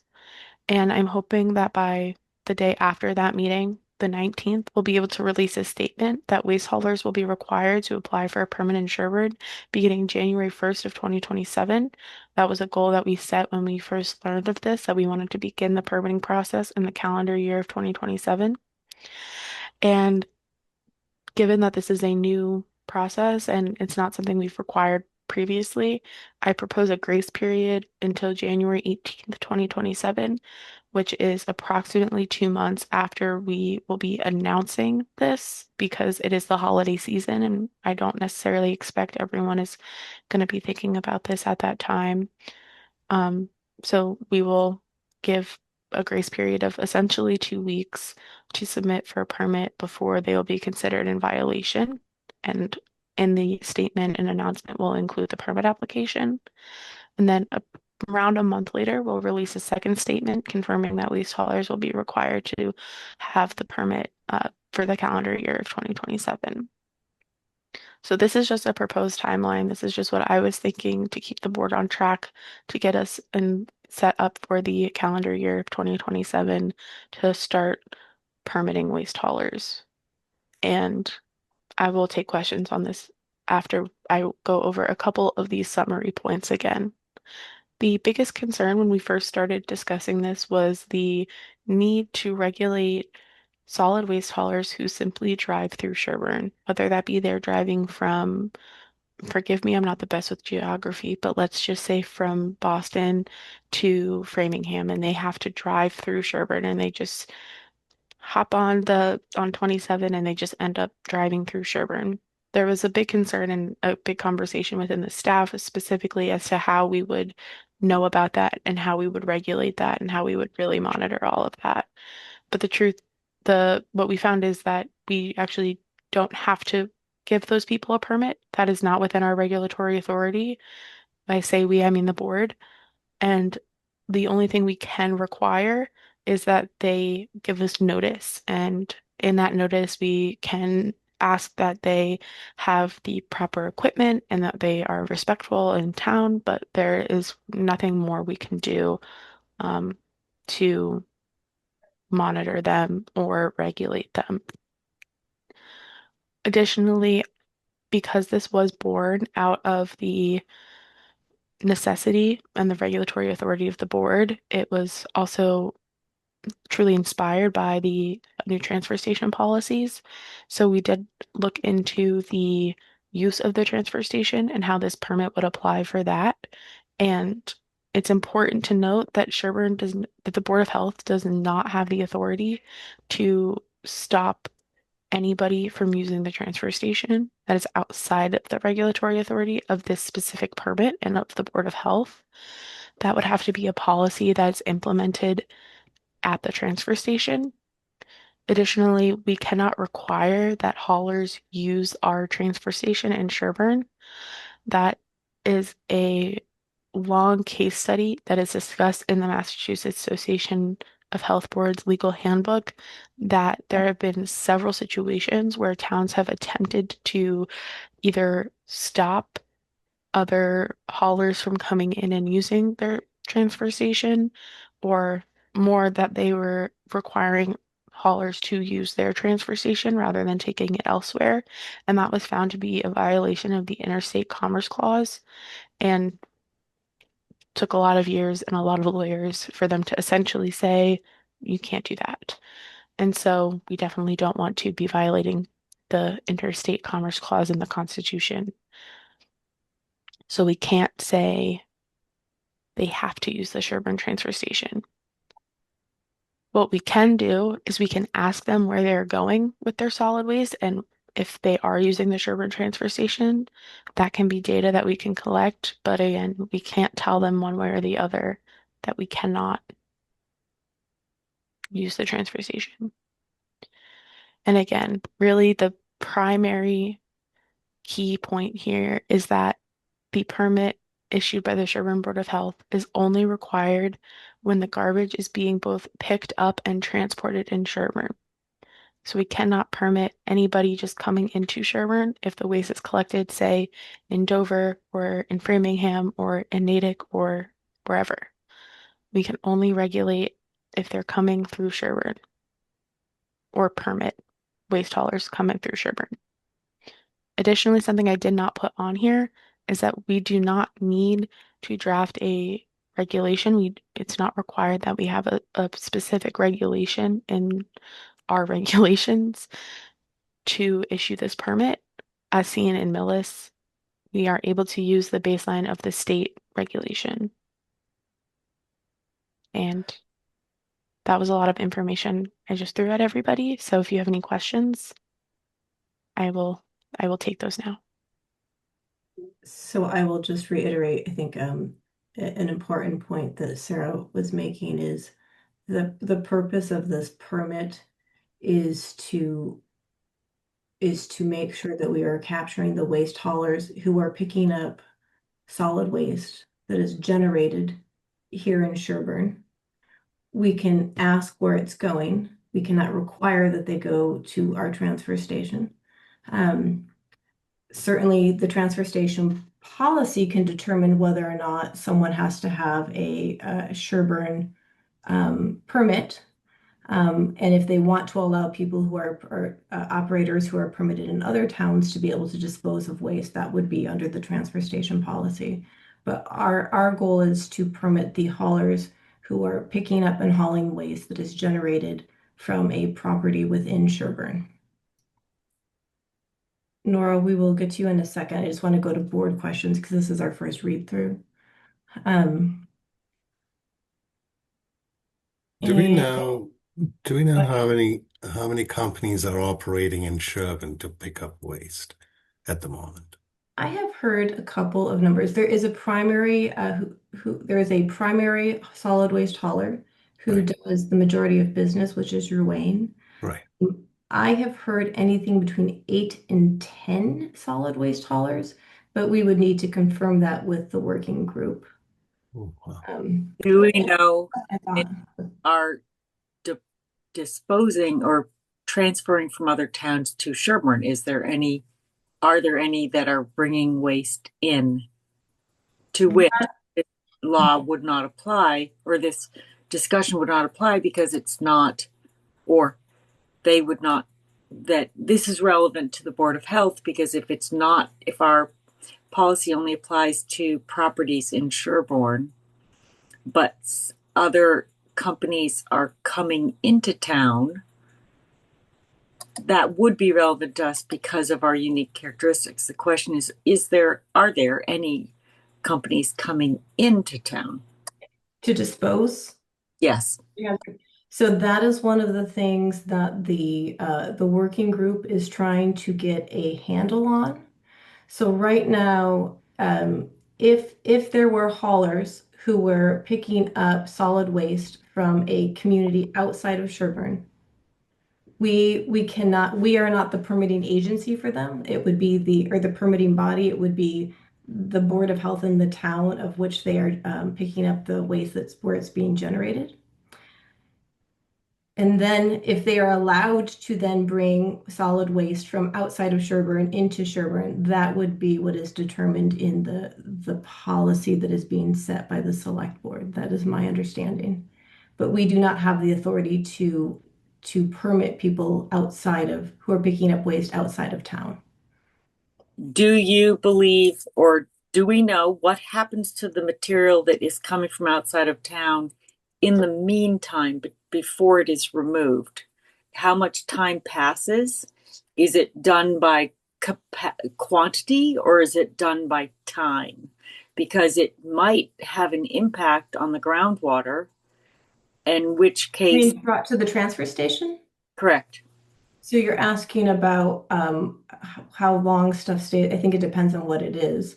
I think Nora actually has an answer to that. So Nora, go ahead and answer the how long Yeah, I question. just want to help you understand just a little bit, and I have some more, but I'll wait till you're discussed. There is, at this point, there is none. It really that part that Sarah was talking about really applies to somebody like Holliston where they have a weighing station and they accept trash from or tonnage or trash, whatever you want to call it, from other towns. So that does not apply to Sherborne. The only company that deposits waste and it is Ruane and Company, and it's all from Sherburne. So it's moot. You don't. That's not Okay, happening. so We there are are not none. accepting any waste from out of town. Okay, thank you. Okay, so that's kind of moot. So there would be Good. no time where, because we don't have a weighing station, we're not charging people Yeah. to make money, so to speak, like Wellesley, Holliston are two examples of towns. Okay, Thank you. sorry, and then I'll have other questions later, but I wanted just to nip that in the bud. Thank you. Yeah. Thanks. Thank you, Nora. That's super helpful. It's also reassuring. Yeah.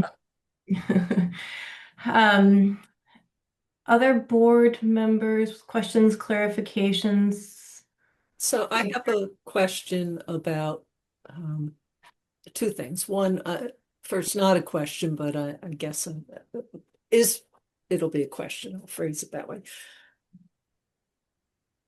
Am I correct in that the only way to track haulers picking up refuse in Sherborn and transporting it out or transporting it to the transfer station, we are the entity that has that authority to issue that permit. And so that's okay. So that's kind of why we're discussing this. Second is, is there any expectation that we are somehow going to be assessing as they're driving through town? Is their equipment faulty? Are they picking up materials from residents or businesses that they really should not be, and it's dripping out onto the ground and contaminating? That's a whole other level of effort that, unless we're out patrolling the streets and other things, I don't know if we can enforce. But in your research that you've done, is there any expectation that we are somehow evaluating the quality and the appropriateness of how these services and transport are being performed? I did speak with Jason Belmonte, the public health director in Dover, as they recently instituted this program and this permitting process. And he explained that they have the ability and they have in the past inspected the trucks. It takes about anywhere from 20 minutes to an hour, is my estimate. And it is to just ensure that the trucks are properly maintained and that they are, up to date on their registrations, their inspections, that they're following all of the laws that are set by the state in terms of commercial trucking, that their operators have the appropriate licensure, and that essentially what you were saying, that they're not just leaking trash all across town. That would be in our purview and authority when issuing the permit. Um, that is up to the discretion of the board. It's not a requirement of the permit, but it could be if that is something that the board is interested in looking into. I will say it's not a simple matter.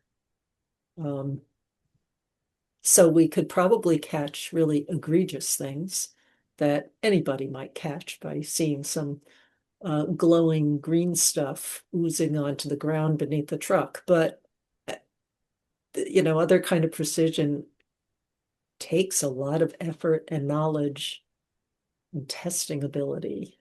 I do know facilities that have permanent scanners to detect radioactive materials being brought into their facilities. That's a much more complex and expensive setup. So I wanted to just point out that this is kind of a different level of health. It's hard to make the really close tie to the health protection aspect of this, but we have the authority to issue the permits. That's what I'm circling back to and assuming is kind of the important thing here, is it's a way for then the transfer station to perhaps adjust policies appropriate to whatever information is gleaned from issuing permits and the kinds of information that's requested on the application for the permit. I Such as suppose I insurance. could I give, thought that was a great requirement that Dover and I think one other town had, was, are they carrying liability insurance if something goes awry? So I also might be able to provide a little bit more insight into the need or the health promotion aspect piece of this all is um, our public health nurse Gail does work in Dover, and she did work with Jason in the beginning of this project, or not the beginning, sorry, towards the end of the implementation of this regulation and policy and permitting process. And we were discussing it today that there was a situation with the Dover transfer station where a hauler was inappropriately disposing of medical waste in their transfer station.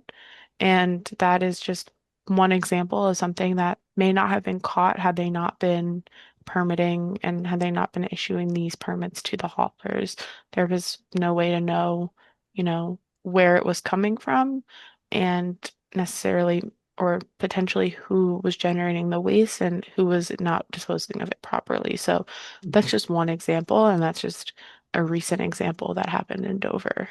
that's pretty amazing that they were able to figure out who disposed of it, because that is an endless challenge for facilities that receive waste, is to understand where it came from. It's bagged up in a black plastic, non-see-through bag with a lot of other things. Yeah, it's it's just a major environmental topic.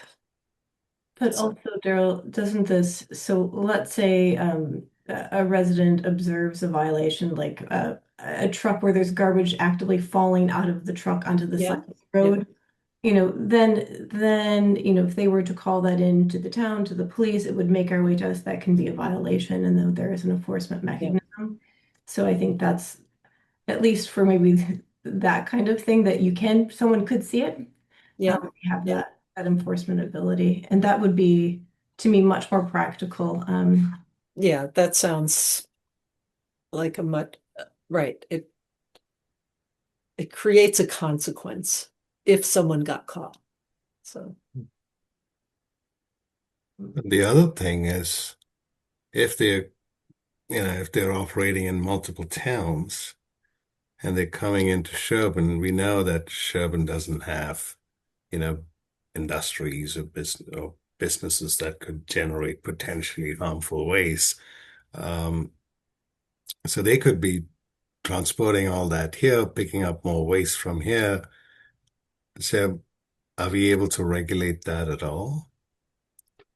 the fact that they would be hauling waste from other towns when coming into town to pick up additional waste. Yes. I actually don't. That's a good question, Bose. I imagine that we are only permitting them for the waste that they're hauling that is generated in Sherburne. I don't anticipate that we'd be tracking the waste that they are picking up generated outside of Sherburne. Bose, I can answer that as well and potentially pose a solution, I guess, to that. Um, One thing that potentially we could do is there's a schedule of when waste gets picked up in Sherburne and other towns, presumably. We would be able to, it is within our authority to ask on the permit, what is your expected schedule in Sherburne? Where else are you permitted? And what is your expected schedule in those areas as well? We can see if there's any overlap, if that is something that would be of interest to the board to know about more, if that is something that is happening.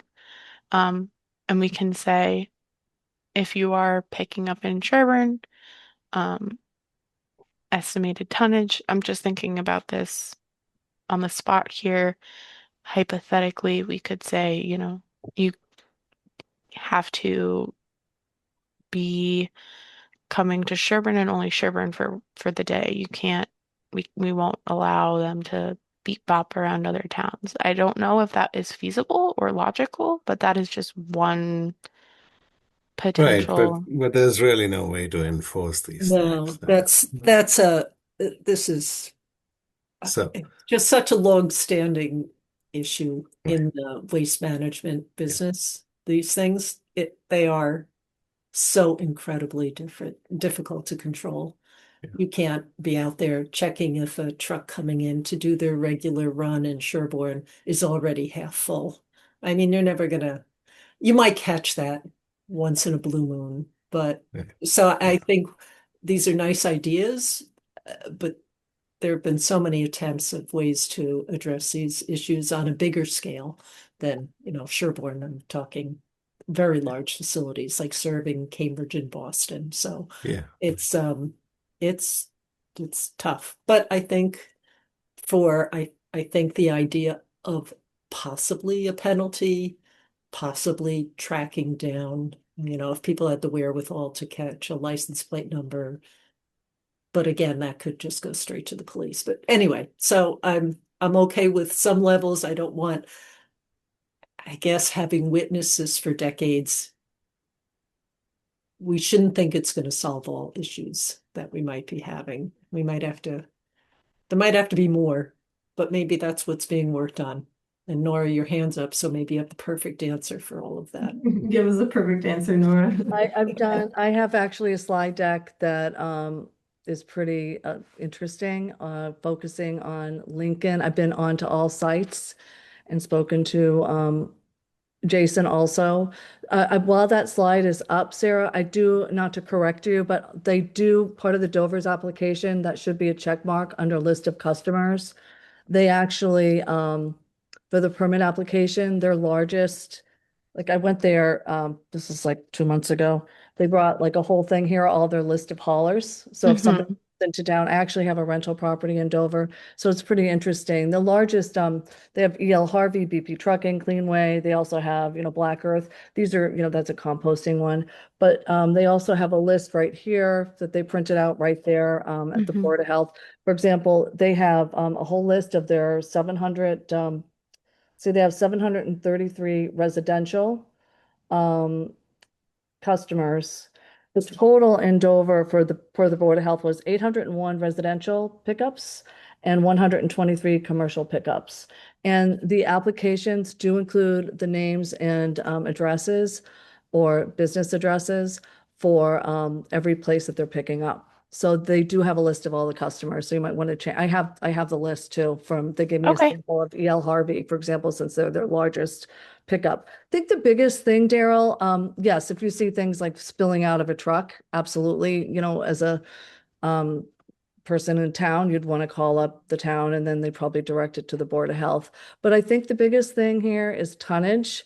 So that's why I kind of became a little involved with this, was doing the research on on the advisory side when so that I think a lot of this has to do with tonnage and cost.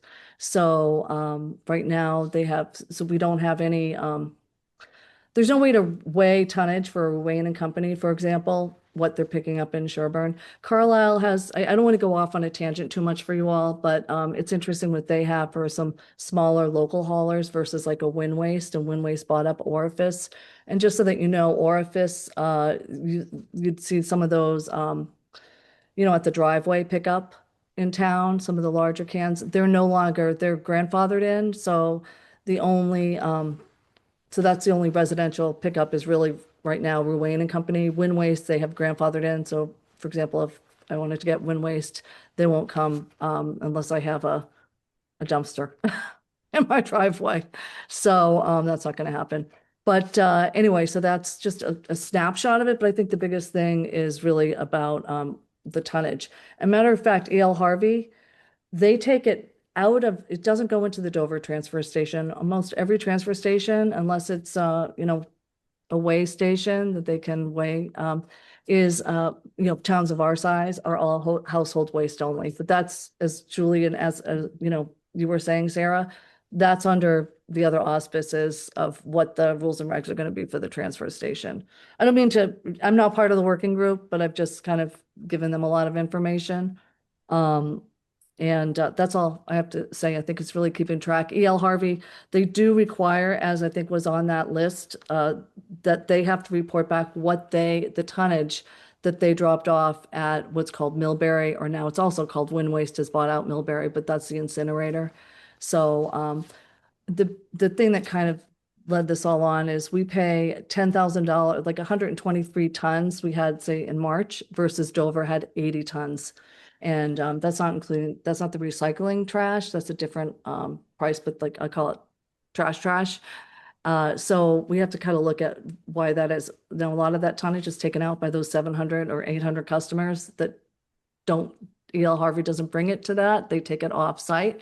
But I think it's important to kind of look at that money side of things, of why our tonnage is so high. Has the transfer station considered getting a scale? Because that's how. Those are a couple $100,000. I mean, I think it's one of those things that Wind Waste, takes it to the incinerator directly. So anybody that's using, an outside hauler, for example, that's, not. And they have scales, but they're a very large Large operation. operations. Holliston has scales. Yeah. I'm currently But finding that's out also, what those costs are. Bogam, no, Casella used to be, I don't know. Stella, BP. So I don't mind saying, you can look, there are certain businesses in town, like larger ones, like restaurants, or I know, like, for example, Dunkin' Donuts, they use an outside hauler. So that doesn't go to the transfer station. But and then there's DEP regulations. If a restaurant, for example, and I don't know the exact, but it was 1 ton which is 2,000 pounds. It's now like half a ton, which is 1,000 pounds. You know, you're not supposed to be putting all that food waste into it. That's part of the waste ban, right? Uh-huh. Organics come out because Exactly. considered So, you know, those are recyclable. So, Mhm. and those are the things that, right, the state and others have been wrestling with. And as I said, But I have I just wanted to get more information on Carlisle because they're a little bit different. They have a couple, it's like 200 uh, like 3 haulers that do 200, and they have 7,000 residents. I forget the number of households, but more than Sherborn's 1,500 households. They allow those 3 haulers, but they are pretty strict. So it's more of the people that are in town, the DPW people that are managing that. We don't have the DPW managing the transfer station. It's the contracted Ruane and Company managing it. But if they have one of the haulers is not separating out recycling, I had a conversation with Carlisle on Monday. They're not, they will, you know, say, listen, you're not gonna be able to dump anymore because you're not separating out the trash. You know, so that's kind of, but that's more of the DPW side. How would you know? You know, that's the people that are on site.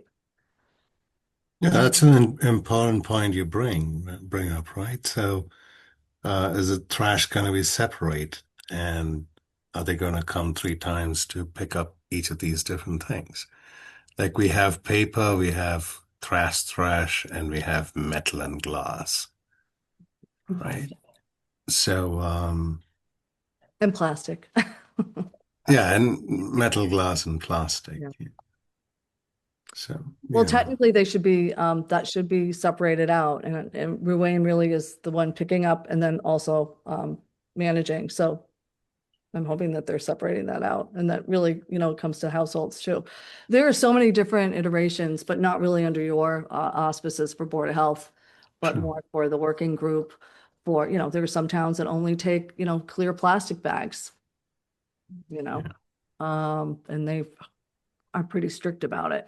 Anyway, Is I don't there want to take up is your there time. another board in town that will also issue permitting to these haulers other than the Board of Health? No, I mean, when I first was looking into it, I said, oh, can I see the application, you know, just to get the research done for how many, you know, Right. servicing and everything. And they said, oh, it's at the Board of Health. And so then this is what kind of started it all. And it's something that most, like every town in Massachusetts has a Board of Health that issues permits. Mhm. So, So we'll be the only ones, the Board of Health will be the ones who are issuing permits to the solid waste haulers, picking up right, waste in Sherburne. Beyond that, the transfer station policy exactly. is not any of our purview, Bose. If you are Lucky you. interested in being part of that discussion as a resident, then that is happening now at the select board. And you can participate in that discussion if you want. But this is just our little piece is the tracking and numbers data. Yeah.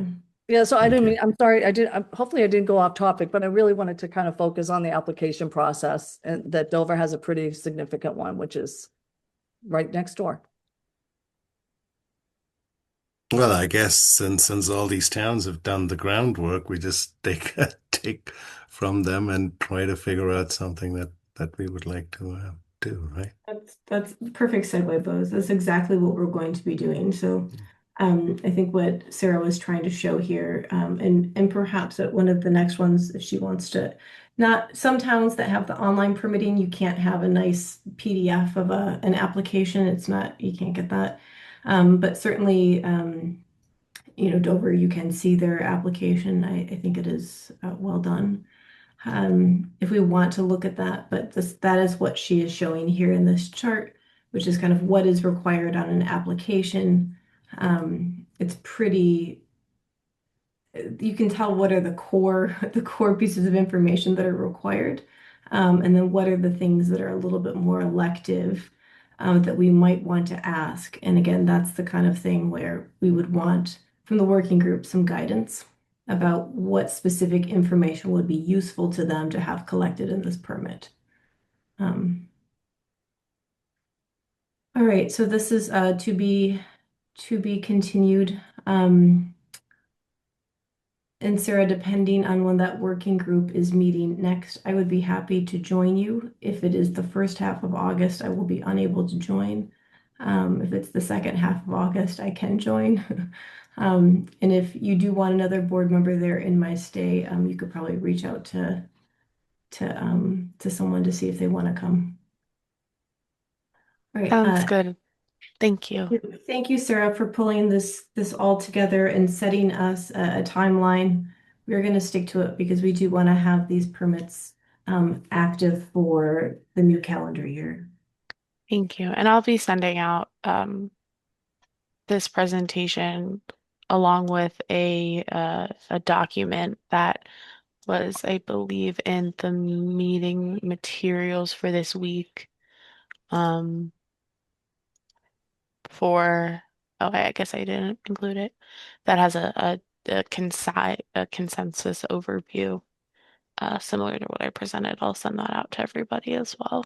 Once I make sure that it accurately reflects Dover's application. Thank you, Nora.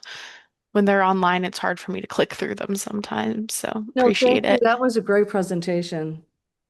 So I was taking. I can Thank also God. send it to you if you'd like. Thank you. Okay. Let's continue on. Let's go to the amended item, the 0 Prospect Street. Why don't just I will kind of give a little bit of background that I have on this. We just got information. We just got information that this was happening from our town administrator, like I said, on Monday afternoon, which is why it was added late. The Department of Capital Assets and Management, did I get the DCAM acronym right, guys? Yes. They have notified the town of Sherborn that they intend to dispose of property that they own currently located at 0 Prospect Street, which is over at the by the intersection of Perry and Prospect. Sorry, I had to let the dog out. Do we want to pull up quick an image of that, Sarah, just so everyone understands what we're talking about? Okay. So we have I can pull up a better image. This is the one that was sent with the packet, but I have a better image. If you give me just 1 second, I'll pull that up. But I'll leave this one up for right now. Sure. So as you can see, this is right on the Sherburne Framingham line. And so on the Framingham side, there is public sewer and water. Obviously here in Sherburne, there is not public sewer and water. This is approximately an 8-acre parcel that DCAM is intending to dispose of. And under the Affordable Homes Act, which was passed back in summer of 2024, the state has a program basically where they will identify properties that they no longer need with the intention of building housing on those properties. And we've been notified this property is intended for that purpose. So my understanding, and Terrell, Sarah, please correct me if I have this wrong, is that in this process, it's not a 40B process, but there are some similarities. So the town has the opportunity to submit comments before the state puts this out for an RFP to a developer. And in that comment period, the town has a little bit of bandwidth to negotiate specifically what it is that we would want, specific concerns to the site that we would want to see. And that is what the select board is looking for, comments from us. And I did watch the July 9th meeting right before this, and select board is intending to assemble comments from the various regulatory boards and put them into one letter. So we don't have to draft an entire letter, just submit serious comments based on our conversation. So 8-acre parcel, there is a wetlands area that runs kind of almost through the middle of this. per the Affordable Homes Act, they want to have at minimum 4 units per acre. I don't know exactly what a unit is, but we all know Title V nitrogen loading. This is a nitrogen sensitive area. That you can have 4 bedrooms per acre. And so they could have a maximum of 32 bedrooms if they were going to use an SAS, a septic system, to be able to serve this property. One of the questions that also came up, just for context to everybody, in the select board discussion of this was, is this Sherborn side of this parcel the only parcel that's being discussed, or is it actually part of a larger parcel that's being disposed of? And I did hop on to the Mass website that identifies the state land. It's called State Land for Homes. And for the kind of housing developments that are in the pipeline, it only identifies this 8-acre parcel here at 0 Prospect Street in Sherborn. It doesn't also include a Framingham parcel. So from what I can see on the state website, the entirety of the proposed area to be developed is this 8 acres and not further. So what select board is looking for, as you guys saw in the materials that were provided, are comments that we would want to submit to the state. I'm going to guess that if the goal here by the EOHLC is to reduce housing, that they're going to want to build more than 4 bedrooms per acre. In which case, in order to be compliant with state standards for nitrogen loading, they were going to want to bring in water and sewer to this property, and I think that's probably one of our driving comments is this site would be best suited if water and sewer were brought in from Framingham. I don't see this on the agenda. We amended this, and you should see it under, Sarah put it in blue once we received this on Monday afternoon. And then we had a motion at the start of the meeting to formally amend the agenda because the change was made just under 48 hours prior to the posting. So we had a motion to amend the agenda with this. We're talking about it today, Rebecca, because comments are due to select board by next week, Friday. And we just found out about it Monday. Does that make sense? I understand what you just said. It's new to everybody, if that helps. And so I think that Why is there, just because they submitted this, 48 hours before the meeting, and why is the deadline why do we have to follow the deadline for next week when we only knew about it 48 hours before this meeting? we are just giving the deadline of July 24th is when the select board would like comments from all the various regulatory boards. They then have a deadline to submit to the state a comment letter on this project. They were given, I believe, 30 days time to be able to respond with a letter. This is functionally the time when the town can weigh in about kind of specific. So other members of the board were aware of this information prior to 48 hours before this meeting? No, nobody. Nobody knew about it. I did not know that this was even on the select board agenda until I watched the meeting earlier today.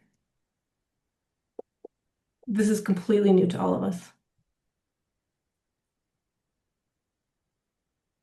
And the reason it's an emergency to add to tonight's meeting is because the comments are due next week and we don't have any other meetings between now No, I and understand. August. Okay. So Julie, I agree that it's similar to the Coolidge Street projects in terms of scale and what they're after. And right, they're probably not thinking about the Mass DEP regulations that specify no more than 4 bedrooms per acre when you're using septic systems for wastewater management. But the location is certainly good in terms of the feasibility of getting water and sewer from Framingham. Do you think, Daryl, it would be helpful to the select board if we identified, so I looked it up in Title V. It's 310 CMR 15.214, which is the designation of nitrogen sensitive areas. Yep. If we identified that this area under that section of Title V would be considered a nitrogen sensitive area and therefore subject to the nitrogen loading limitation set forth, which is the 440 per acre, or 440 gallons per day per acre. And what that functionally limits them to build under the state regs as a result. Yes. Okay, so May I ask a question? yeah. If the project, and we will be involved with recommending, is asking to have both sewer and septic involvement with Framingham, what does that involve? And who pays for the infrastructure, so the piping and the disposal of the sewage? The taxpayers or the developer of this project? I believe it would be the developer. So my understanding is that the DCAM basically works through, I don't know if negotiates the right term, works through kind of what conditions would be expected of a developer for a proposal. They then put that out for an RFP. It goes through a bid or an auction process. The developer then would purchase this, and then that developer would have some kind of expectations or guidelines under which they would be able to propose a project. A project could be proposed under either Chapter 40A or Chapter 40B, depending on what the developer plans to do. But if there's the clear expectation set forth that anyone building here would need to be bringing in the infrastructure from Framingham, then that kind of helps at the outset. But realistically, you could put 8 4-bedroom homes on this property as a subdivision and use septic systems. My 32 1-bedroom apartments in an apartment building. Yeah, I mean, there's various, Yeah. there's a wetlands right in the middle. Yeah. But I think the other, and again, I think this is not just new to Sherborn, this is new within the state, is part of, and I know there was more guidance sent to us right before this meeting and I didn't get to read it. It was interesting. It's not that all local regulations will be able to apply. They will go through a reasonableness standard of application. So some zoning regulations will be able to apply, but not necessarily all. Again, if someone was going to pursue septic systems, it's possible that all of our local regs would not necessarily apply. The intention of the AHA in creating this pipeline is to be able to develop as much housing as possible quickly. In the document, sorry, I had it up. Did you get to read that? There was a follow-up email we got this afternoon. I just haven't read it yet. Oh, no, I didn't see that one. Okay. Oh, sorry. So if they got water and sewer from Framingham, would there be any restrictions on the number of units that can be put there? Not from us. Not from us. Certainly with a wetlands there, there's Yeah, but they can build high, they don't have to build wide. So. And then there would be potentially zoning restrictions, but again, what would apply? Mhm. You know, how big, well, I don't want to get off the weeds comparing other projects. So no, there could be a series of apartment buildings that's possible. Mhm. And Or- the topology and the geology of the place, is there something that we need to be worried about? Um, I I, mean, bedrock disruption yeah, and all the same issues. yeah. Stormwater and There's, unless I'm wrong, Mark, if you've been out to the site, please tell us, but to our knowledge, there is no witness testing at the site. Not to my knowledge in my years here, and that's 40 plus years. So I have no knowledge of any soil testing on this site. And yeah. I'm very curious too, if, if they are planning to go septic and well, then obviously that would require, as you noted, no more than 4 bedrooms per acre. The other question is, do they have to do an EHIR? It'll be very interesting to see how this all folds out, and if they're going to get Framingham water and sewer, and if not, then they're going to need to do soil testing and follow all the other regulations within our codes.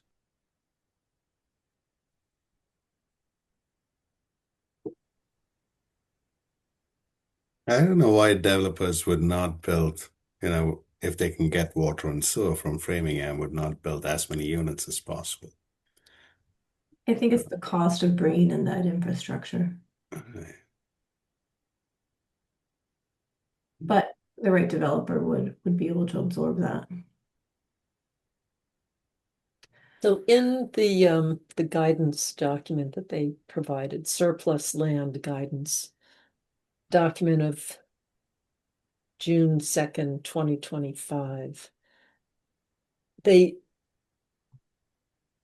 do keep referring to zoning and planning board regulations.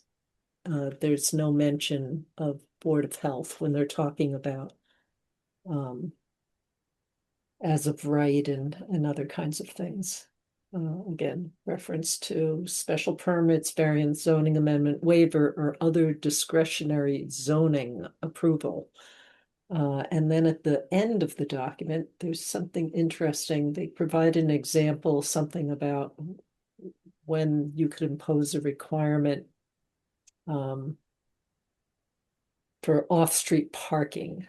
But then they say that there are other reasons that, or other issues that might need to be taken into consideration, including requirements to ensure the health, safety, and general welfare of municipal residents.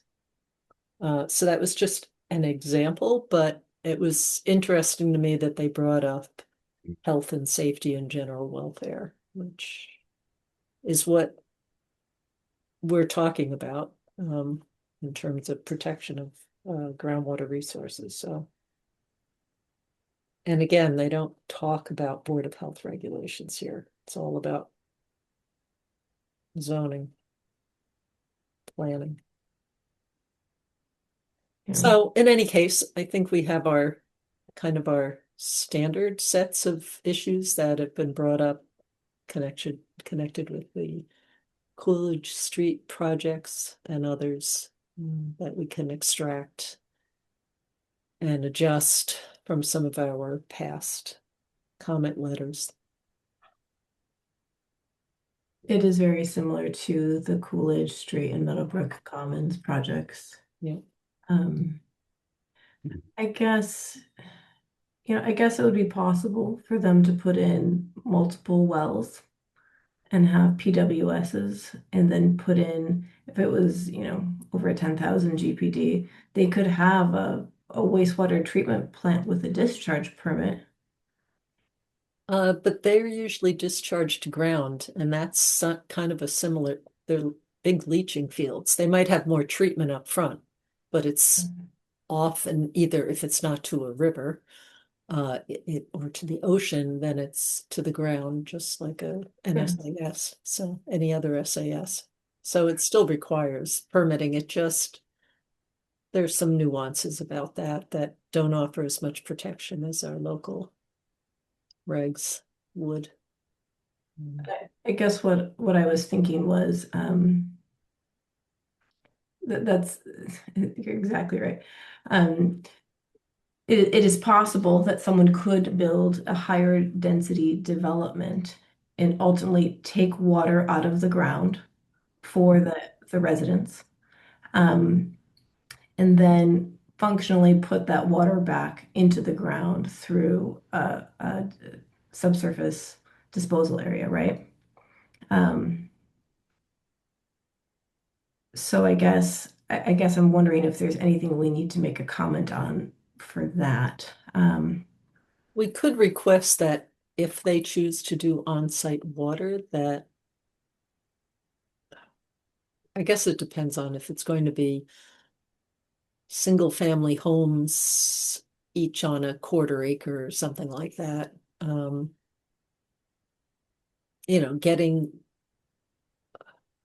Getting sewer service from Framingham, but they want to supply their own water. I'm not sure, do we want them to have PWSs?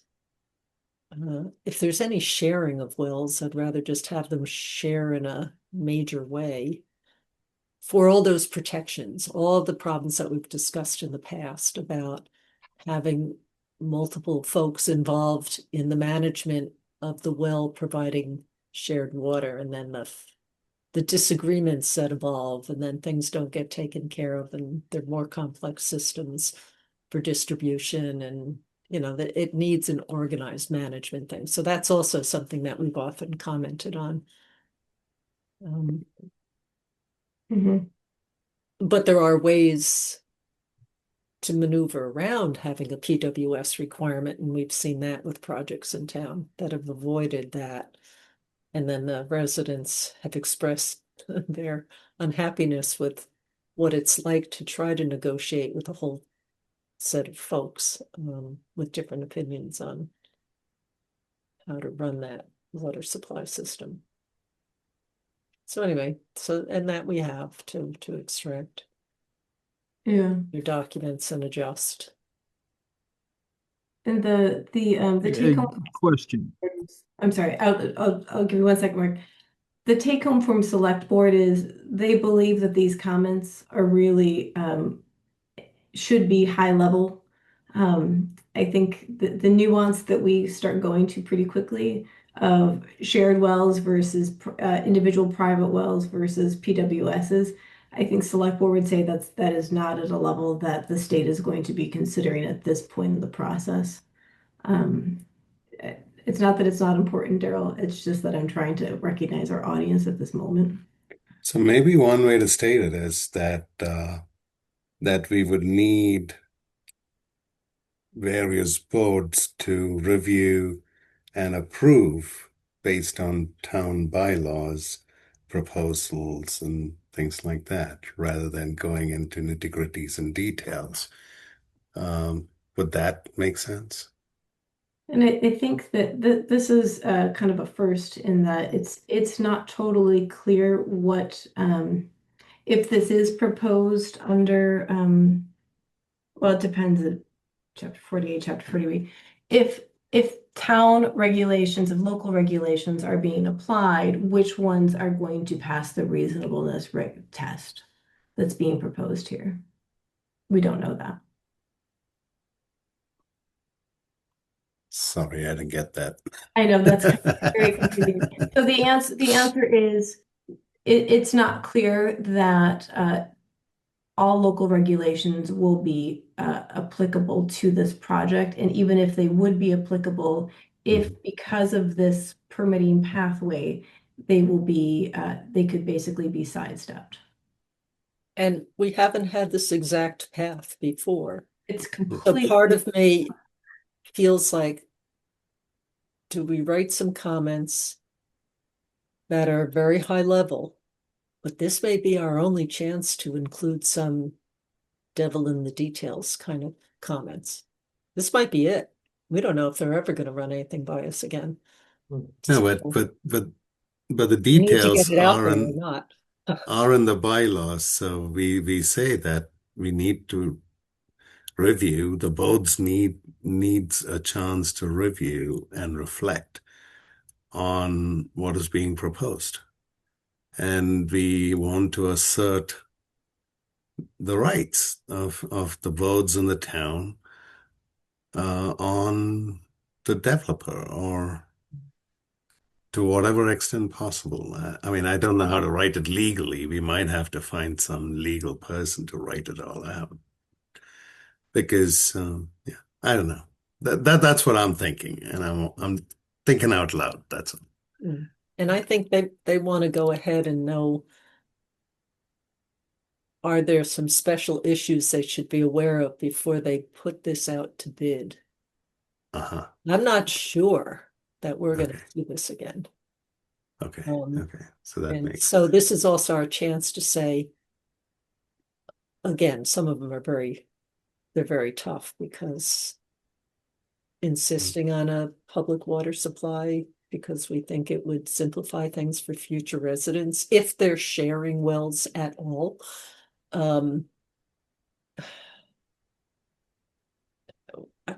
We've argued that and we've had feedback from people in town that it would be better for them, they feel, to have that. The folks at the fields at Sherborn, also known as South Bridge now, are happy that they had a very organized structure that they just plugged into.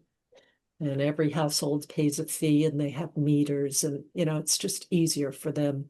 They feel it goes well. And other places that don't have that have said it was very difficult to get a pump fixed, for example, if something when it goes awry and get everyone on the same page. Anyway, so that's too much detail for here, but those are the kinds of things that'd be nice if we could convince them of that now, that if they're going to put it out, they have to tell it, by the way, and you're going to have to either hook up or do a public water supply on site.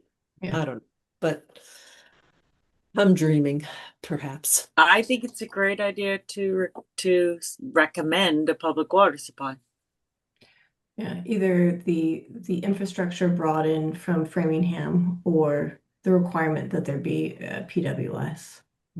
I agree with that entirely. Well, I'm curious. I know water and sewer is important for this, as well as the fact that has this land ever been studied, such as a 21E study, to see if there's any issues of any previous contamination on this property from hazardous waste, or they had, I believe, the prison that was on the other side. I believe this was a working farm area for the prison back years ago. But the other question would be, are there any impacts from General Chemical, which is not too far away from this property? So I think those are important questions to see if the state's going to require, like, as they would, like a 21E situs review and so forth. Not sure if that's being done prior to this being put on the market. Prior to previous, we know that there is a plume coming from that site that has potential to affect the drinking water of future residents of this proposed possible project. And for that reason, I think it would be another reason to reasonably advise a public water supply, because then it would not be the Board of Health having to enforce very difficult testing and monitoring and things like that might be helpful for those future residents. So I think a lot of, or the kinds of entities that would buy this larger parcel and do a more major project, they usually, if they're savvy at all, do have an environmental study done, a background. There are all sorts of services that you can get that will scan every government database that they can tap into and pull information about the history of the site and anything known conditions and events and aerial photographs from the last 100 years, showing the progression of land use over time, all sorts of stuff. So I would find it so hard to believe that someone wouldn't do that who was doing a large project. Right, but our discussion tonight is what should we, the board, recommend for right now in the next 48 hours? No, I was more answering Mark's question about, do we know? Hopefully they will figure that out. We could also look at DEP records if we were curious. You can find it online, that kind of stuff. Or for $800, you could buy the service from a company who does it. So let's just recap because I think we're Yeah. kind of closing out on this. So we are going to note that this property would be best served by public water and sewer brought from Framingham, or if not, water being brought in a PWS. We're going to make a comment about potential impacts from general chemical and the 21E study. And we are going to make note, just so it's clear that this is a nitrogen sensitive area as designated in Title V, and therefore has nitrogen loading limitations. Yep. Do we have other take home points? I actually think that those are probably the most critical points from us. I agree. Okay. If right now we need to actually, because they're just comments, they can be just paragraphs, bulleted points. They don't have to have anything super formal to them. We need to authorize no more than 2 members to write up these comments and send them to the select board based on our conversation. Daryl, is that your hand going up? Uh-huh. Sure. It's made a lot easier by all the existing documents we have to pluck from and, adjust Yeah. greatly. So it's And as I said, we are, because this will be gleaned from select board into a letter, we don't have to right. actually formulate an entire formal letter, which is nice. If no one is eager to assist Daryl, I'm willing to help Daryl in this write-up, unless anyone really wants to go at it, which is fine by me. Seeing no eager hands. Okay. Do I have a motion to authorize co-chairs Dreyfus and Beardsley to write up comments based on your discussion tonight to submit to the select board by July 24th? So moved. Seconded. Hearing no further discussion. Daryl Beardsley, aye. Steve Constantine, aye. Julie Dreyfus, aye. Rebecca Honeywell, aye. Both Kuchipurakalai. Excellent. Thank you, everyone, for your thoughts. We'll see how this goes. All right, let's see, what do we have left? We finished chair's business, we finished agent's business, administrator updates. We are down to our minutes. I believe we have May 20th, June 3rd, and June 17th that need to be approved. Did I get that right, Sarah? Yes, you did. Okay, so let's go in chronological order, please. For the May 20th minutes, Oh. I know just as to remind everyone, that's the meeting where we had 3 members present. We just had enough members. I submitted some edits to, I think all of the edits I submitted to you, We're grammatical. grammatical, yeah. Did anyone have substantive edits that they've submitted for the May 20th? I didn't have any, Julie. Okay. Steve, you're the only other person there. Is Steve here? No, they look fine. Yeah. Steve is the best at reviewing minutes. Steve, I feel like you should get a gold star for that. Or maybe one of those COVID test kits we get from shared services. How's that? All right, do I have a motion to approve the May 20th, 2026 meeting minutes with submitted edits? So moved. Second. Hearing no further discussion. I also just want to say, sorry, I should have said this before you made your motion. You don't have to have been present at a meeting to vote on minutes. This was discussed previously. I just wanted to reiterate that. It's a comfort level thing if you wish to abstain. I'm sorry, Julie. Should have said that earlier. That's good. That's good practice to remind us. Okay, Okay, so we have that a motion. applies to my upcoming vote. So I was not present at the meeting, but still Daryl Beardsley, in the spirit of supporting fellow board members, aye. Keith Constantine, aye. Julie Dreyfus, aye. Becca Honeywell abstain. I was absent. Both Kutchaparafalai. All right. Motion passes. Meeting minutes are finalized for May 20th. Let's now move on to June 3rd, the date I almost forgot about. I submitted edits to Sarah just this afternoon, pretty late because I forgot we had these. I had 3 edits. One was grammatical. One was functionally, I think, just a potential typo, but actually has a substantive difference. And I can read it if that would be helpful. And I'm just trying to find where it was. It was relative to our variance hearing. I just opened the edits you sent, Julie, if you want me Oh, to. do you want to just do that? It was within the Yeah. variance hearing. And it was just changing the grammar.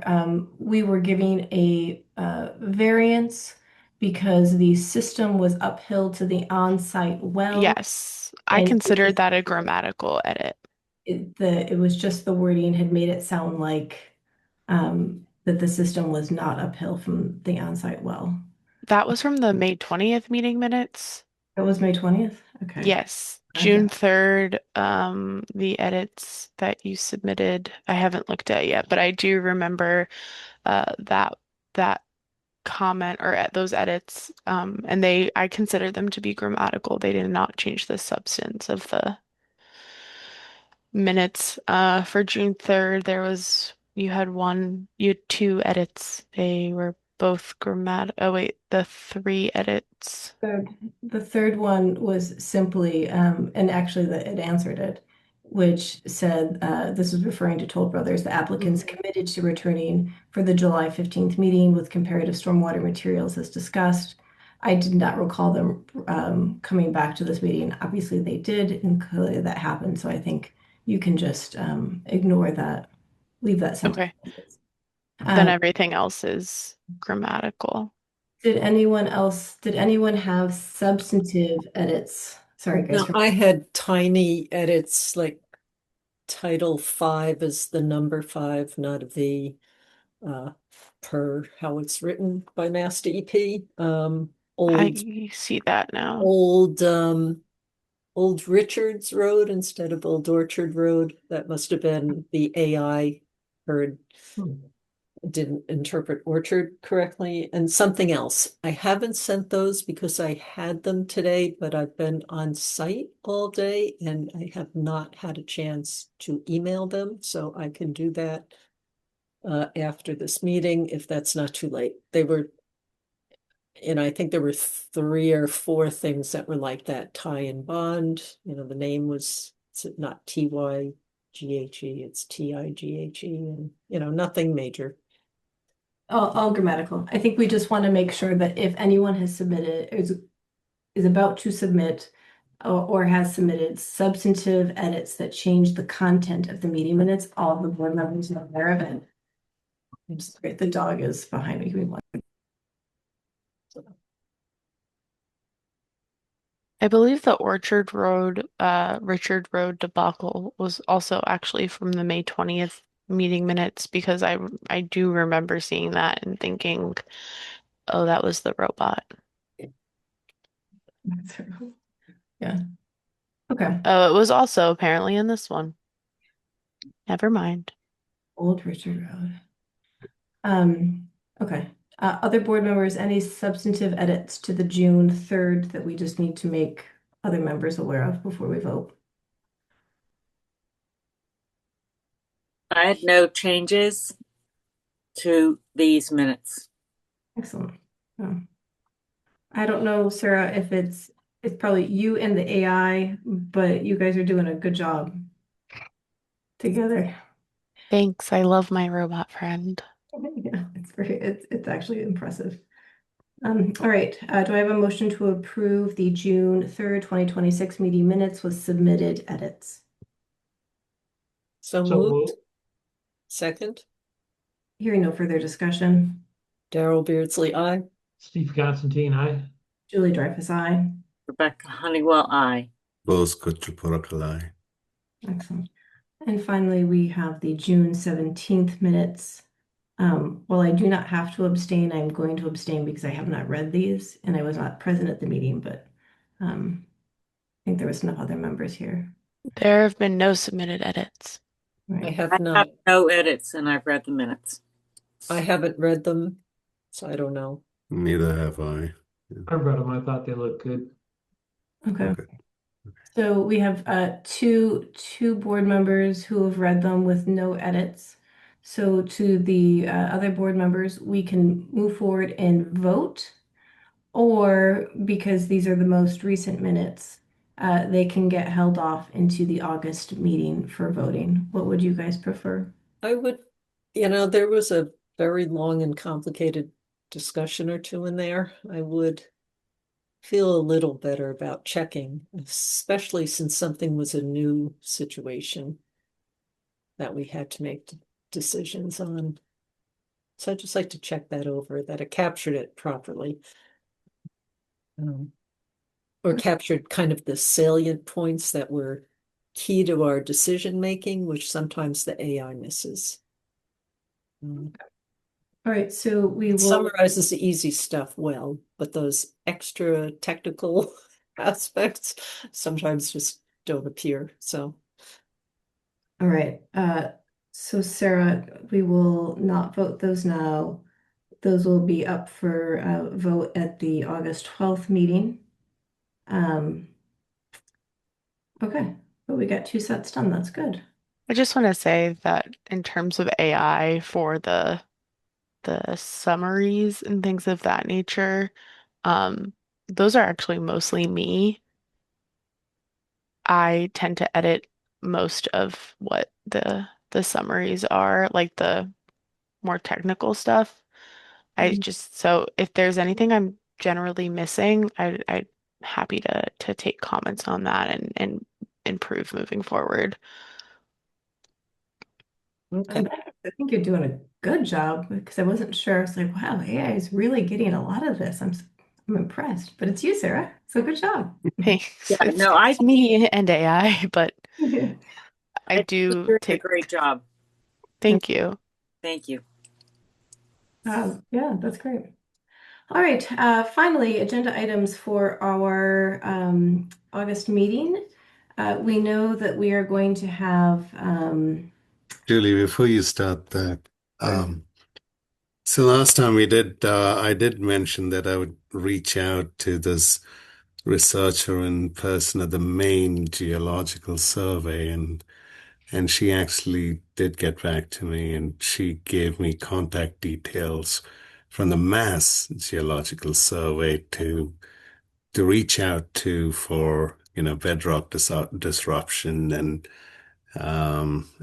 all kinds of associated issues that we should be looking into. So I'll be sending out emails to him and try to get advice from him about how we can look at this issue and what neighbors should be aware of and what other things that the board needs to be aware of. So I'll keep updating you about what I hear and learn, and maybe at some point I might actually invite them over for a little chat with us as things progress. So I'll keep the ball rolling and I'll update the boat.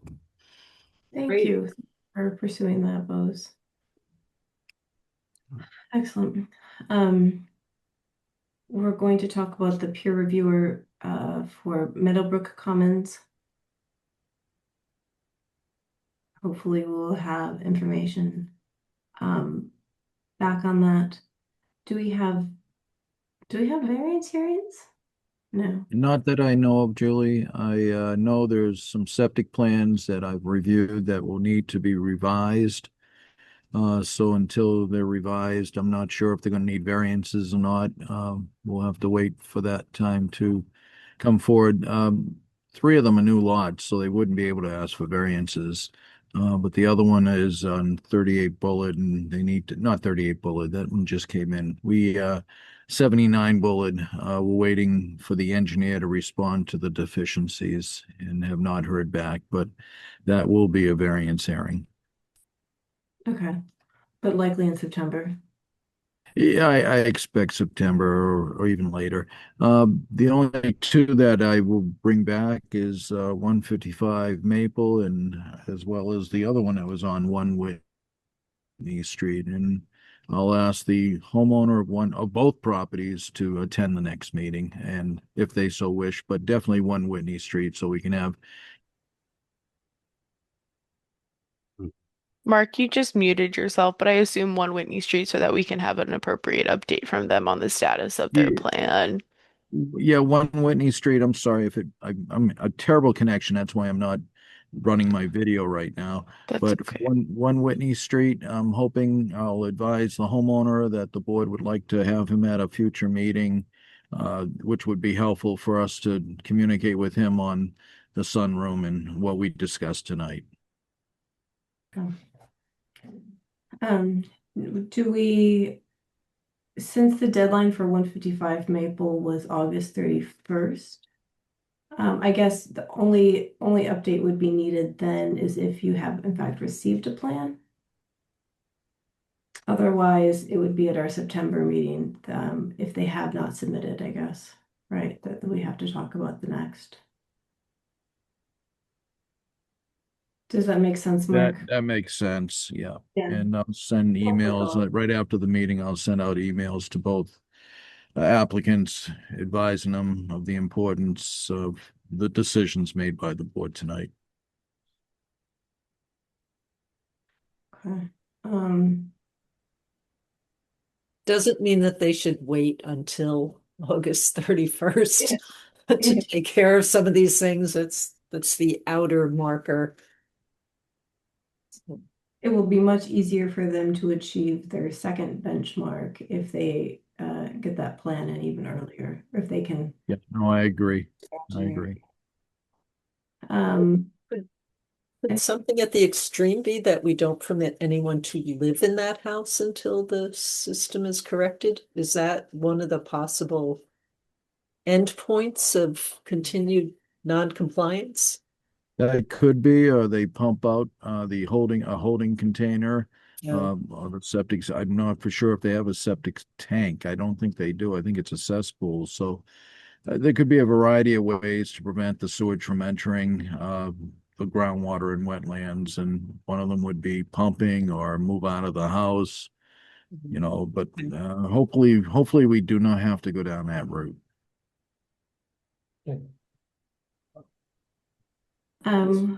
Sarah, you're going to bring back more of the solid waste hauler.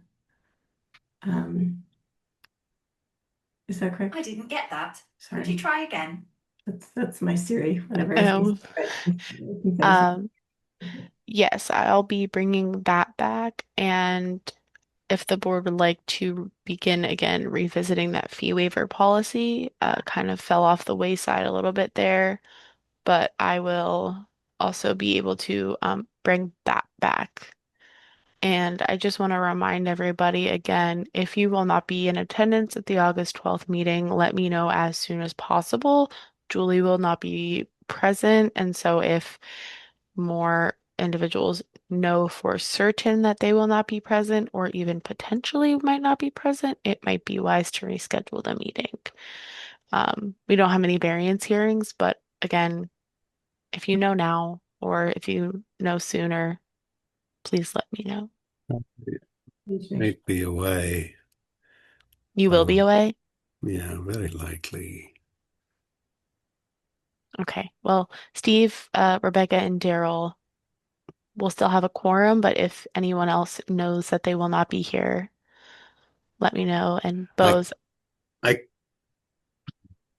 it's okay. I'll follow up with you. Don't I could worry. try and get on. We might be traveling, so yeah. I could get on my phone, but yeah. If things comes to that, I'll get on my phone. Otherwise, if you have a quorum, then we're okay. What about August 19th for everyone? Is that any better? So I think we haven't had to schedule a variance hearing, I gather, so we're not absolutely. August 19th. I was looking at July. I was like, that's a Sunday. No, it's a Wednesday. Oh, Yeah, the it was. wrong, No, I was oh, looking at August. July. I was What looking is at it, July. August I was like, 12th? August. it's August 19th is a Wednesday. You would be Yeah. correct. Okay. I would be available then. Yeah, I should But be around too. I certainly do not expect it to be rescheduled for me. I mean, if there is a quorum, then, Yeah. It will Yeah. also, if we do We're the on the edge because I don't 19th, want to say Bose can't go anywhere, but then the other three of us can't. yeah, and you guys Anyway, have to be there. Yeah. so the 19th will be 5 weeks out from this meeting. I'm not sure if we want to wait 5 weeks between meetings. it's not ideal. All right. Well, let's hope for the best. Yeah. And So, if we well, don't have if any scheduled hearings and we miss a quorum, it does delay attention to some matters. Yeah. I don't believe we have any 45-day clocks running out anytime soon, so we should be okay for September 2nd. And let's say something happens and we can't do the 12th. As long as we don't have to have something due to timeliness, we could always then check back with everyone and see about taking the 19th, just so we're not waiting all the way into September for. Mhm.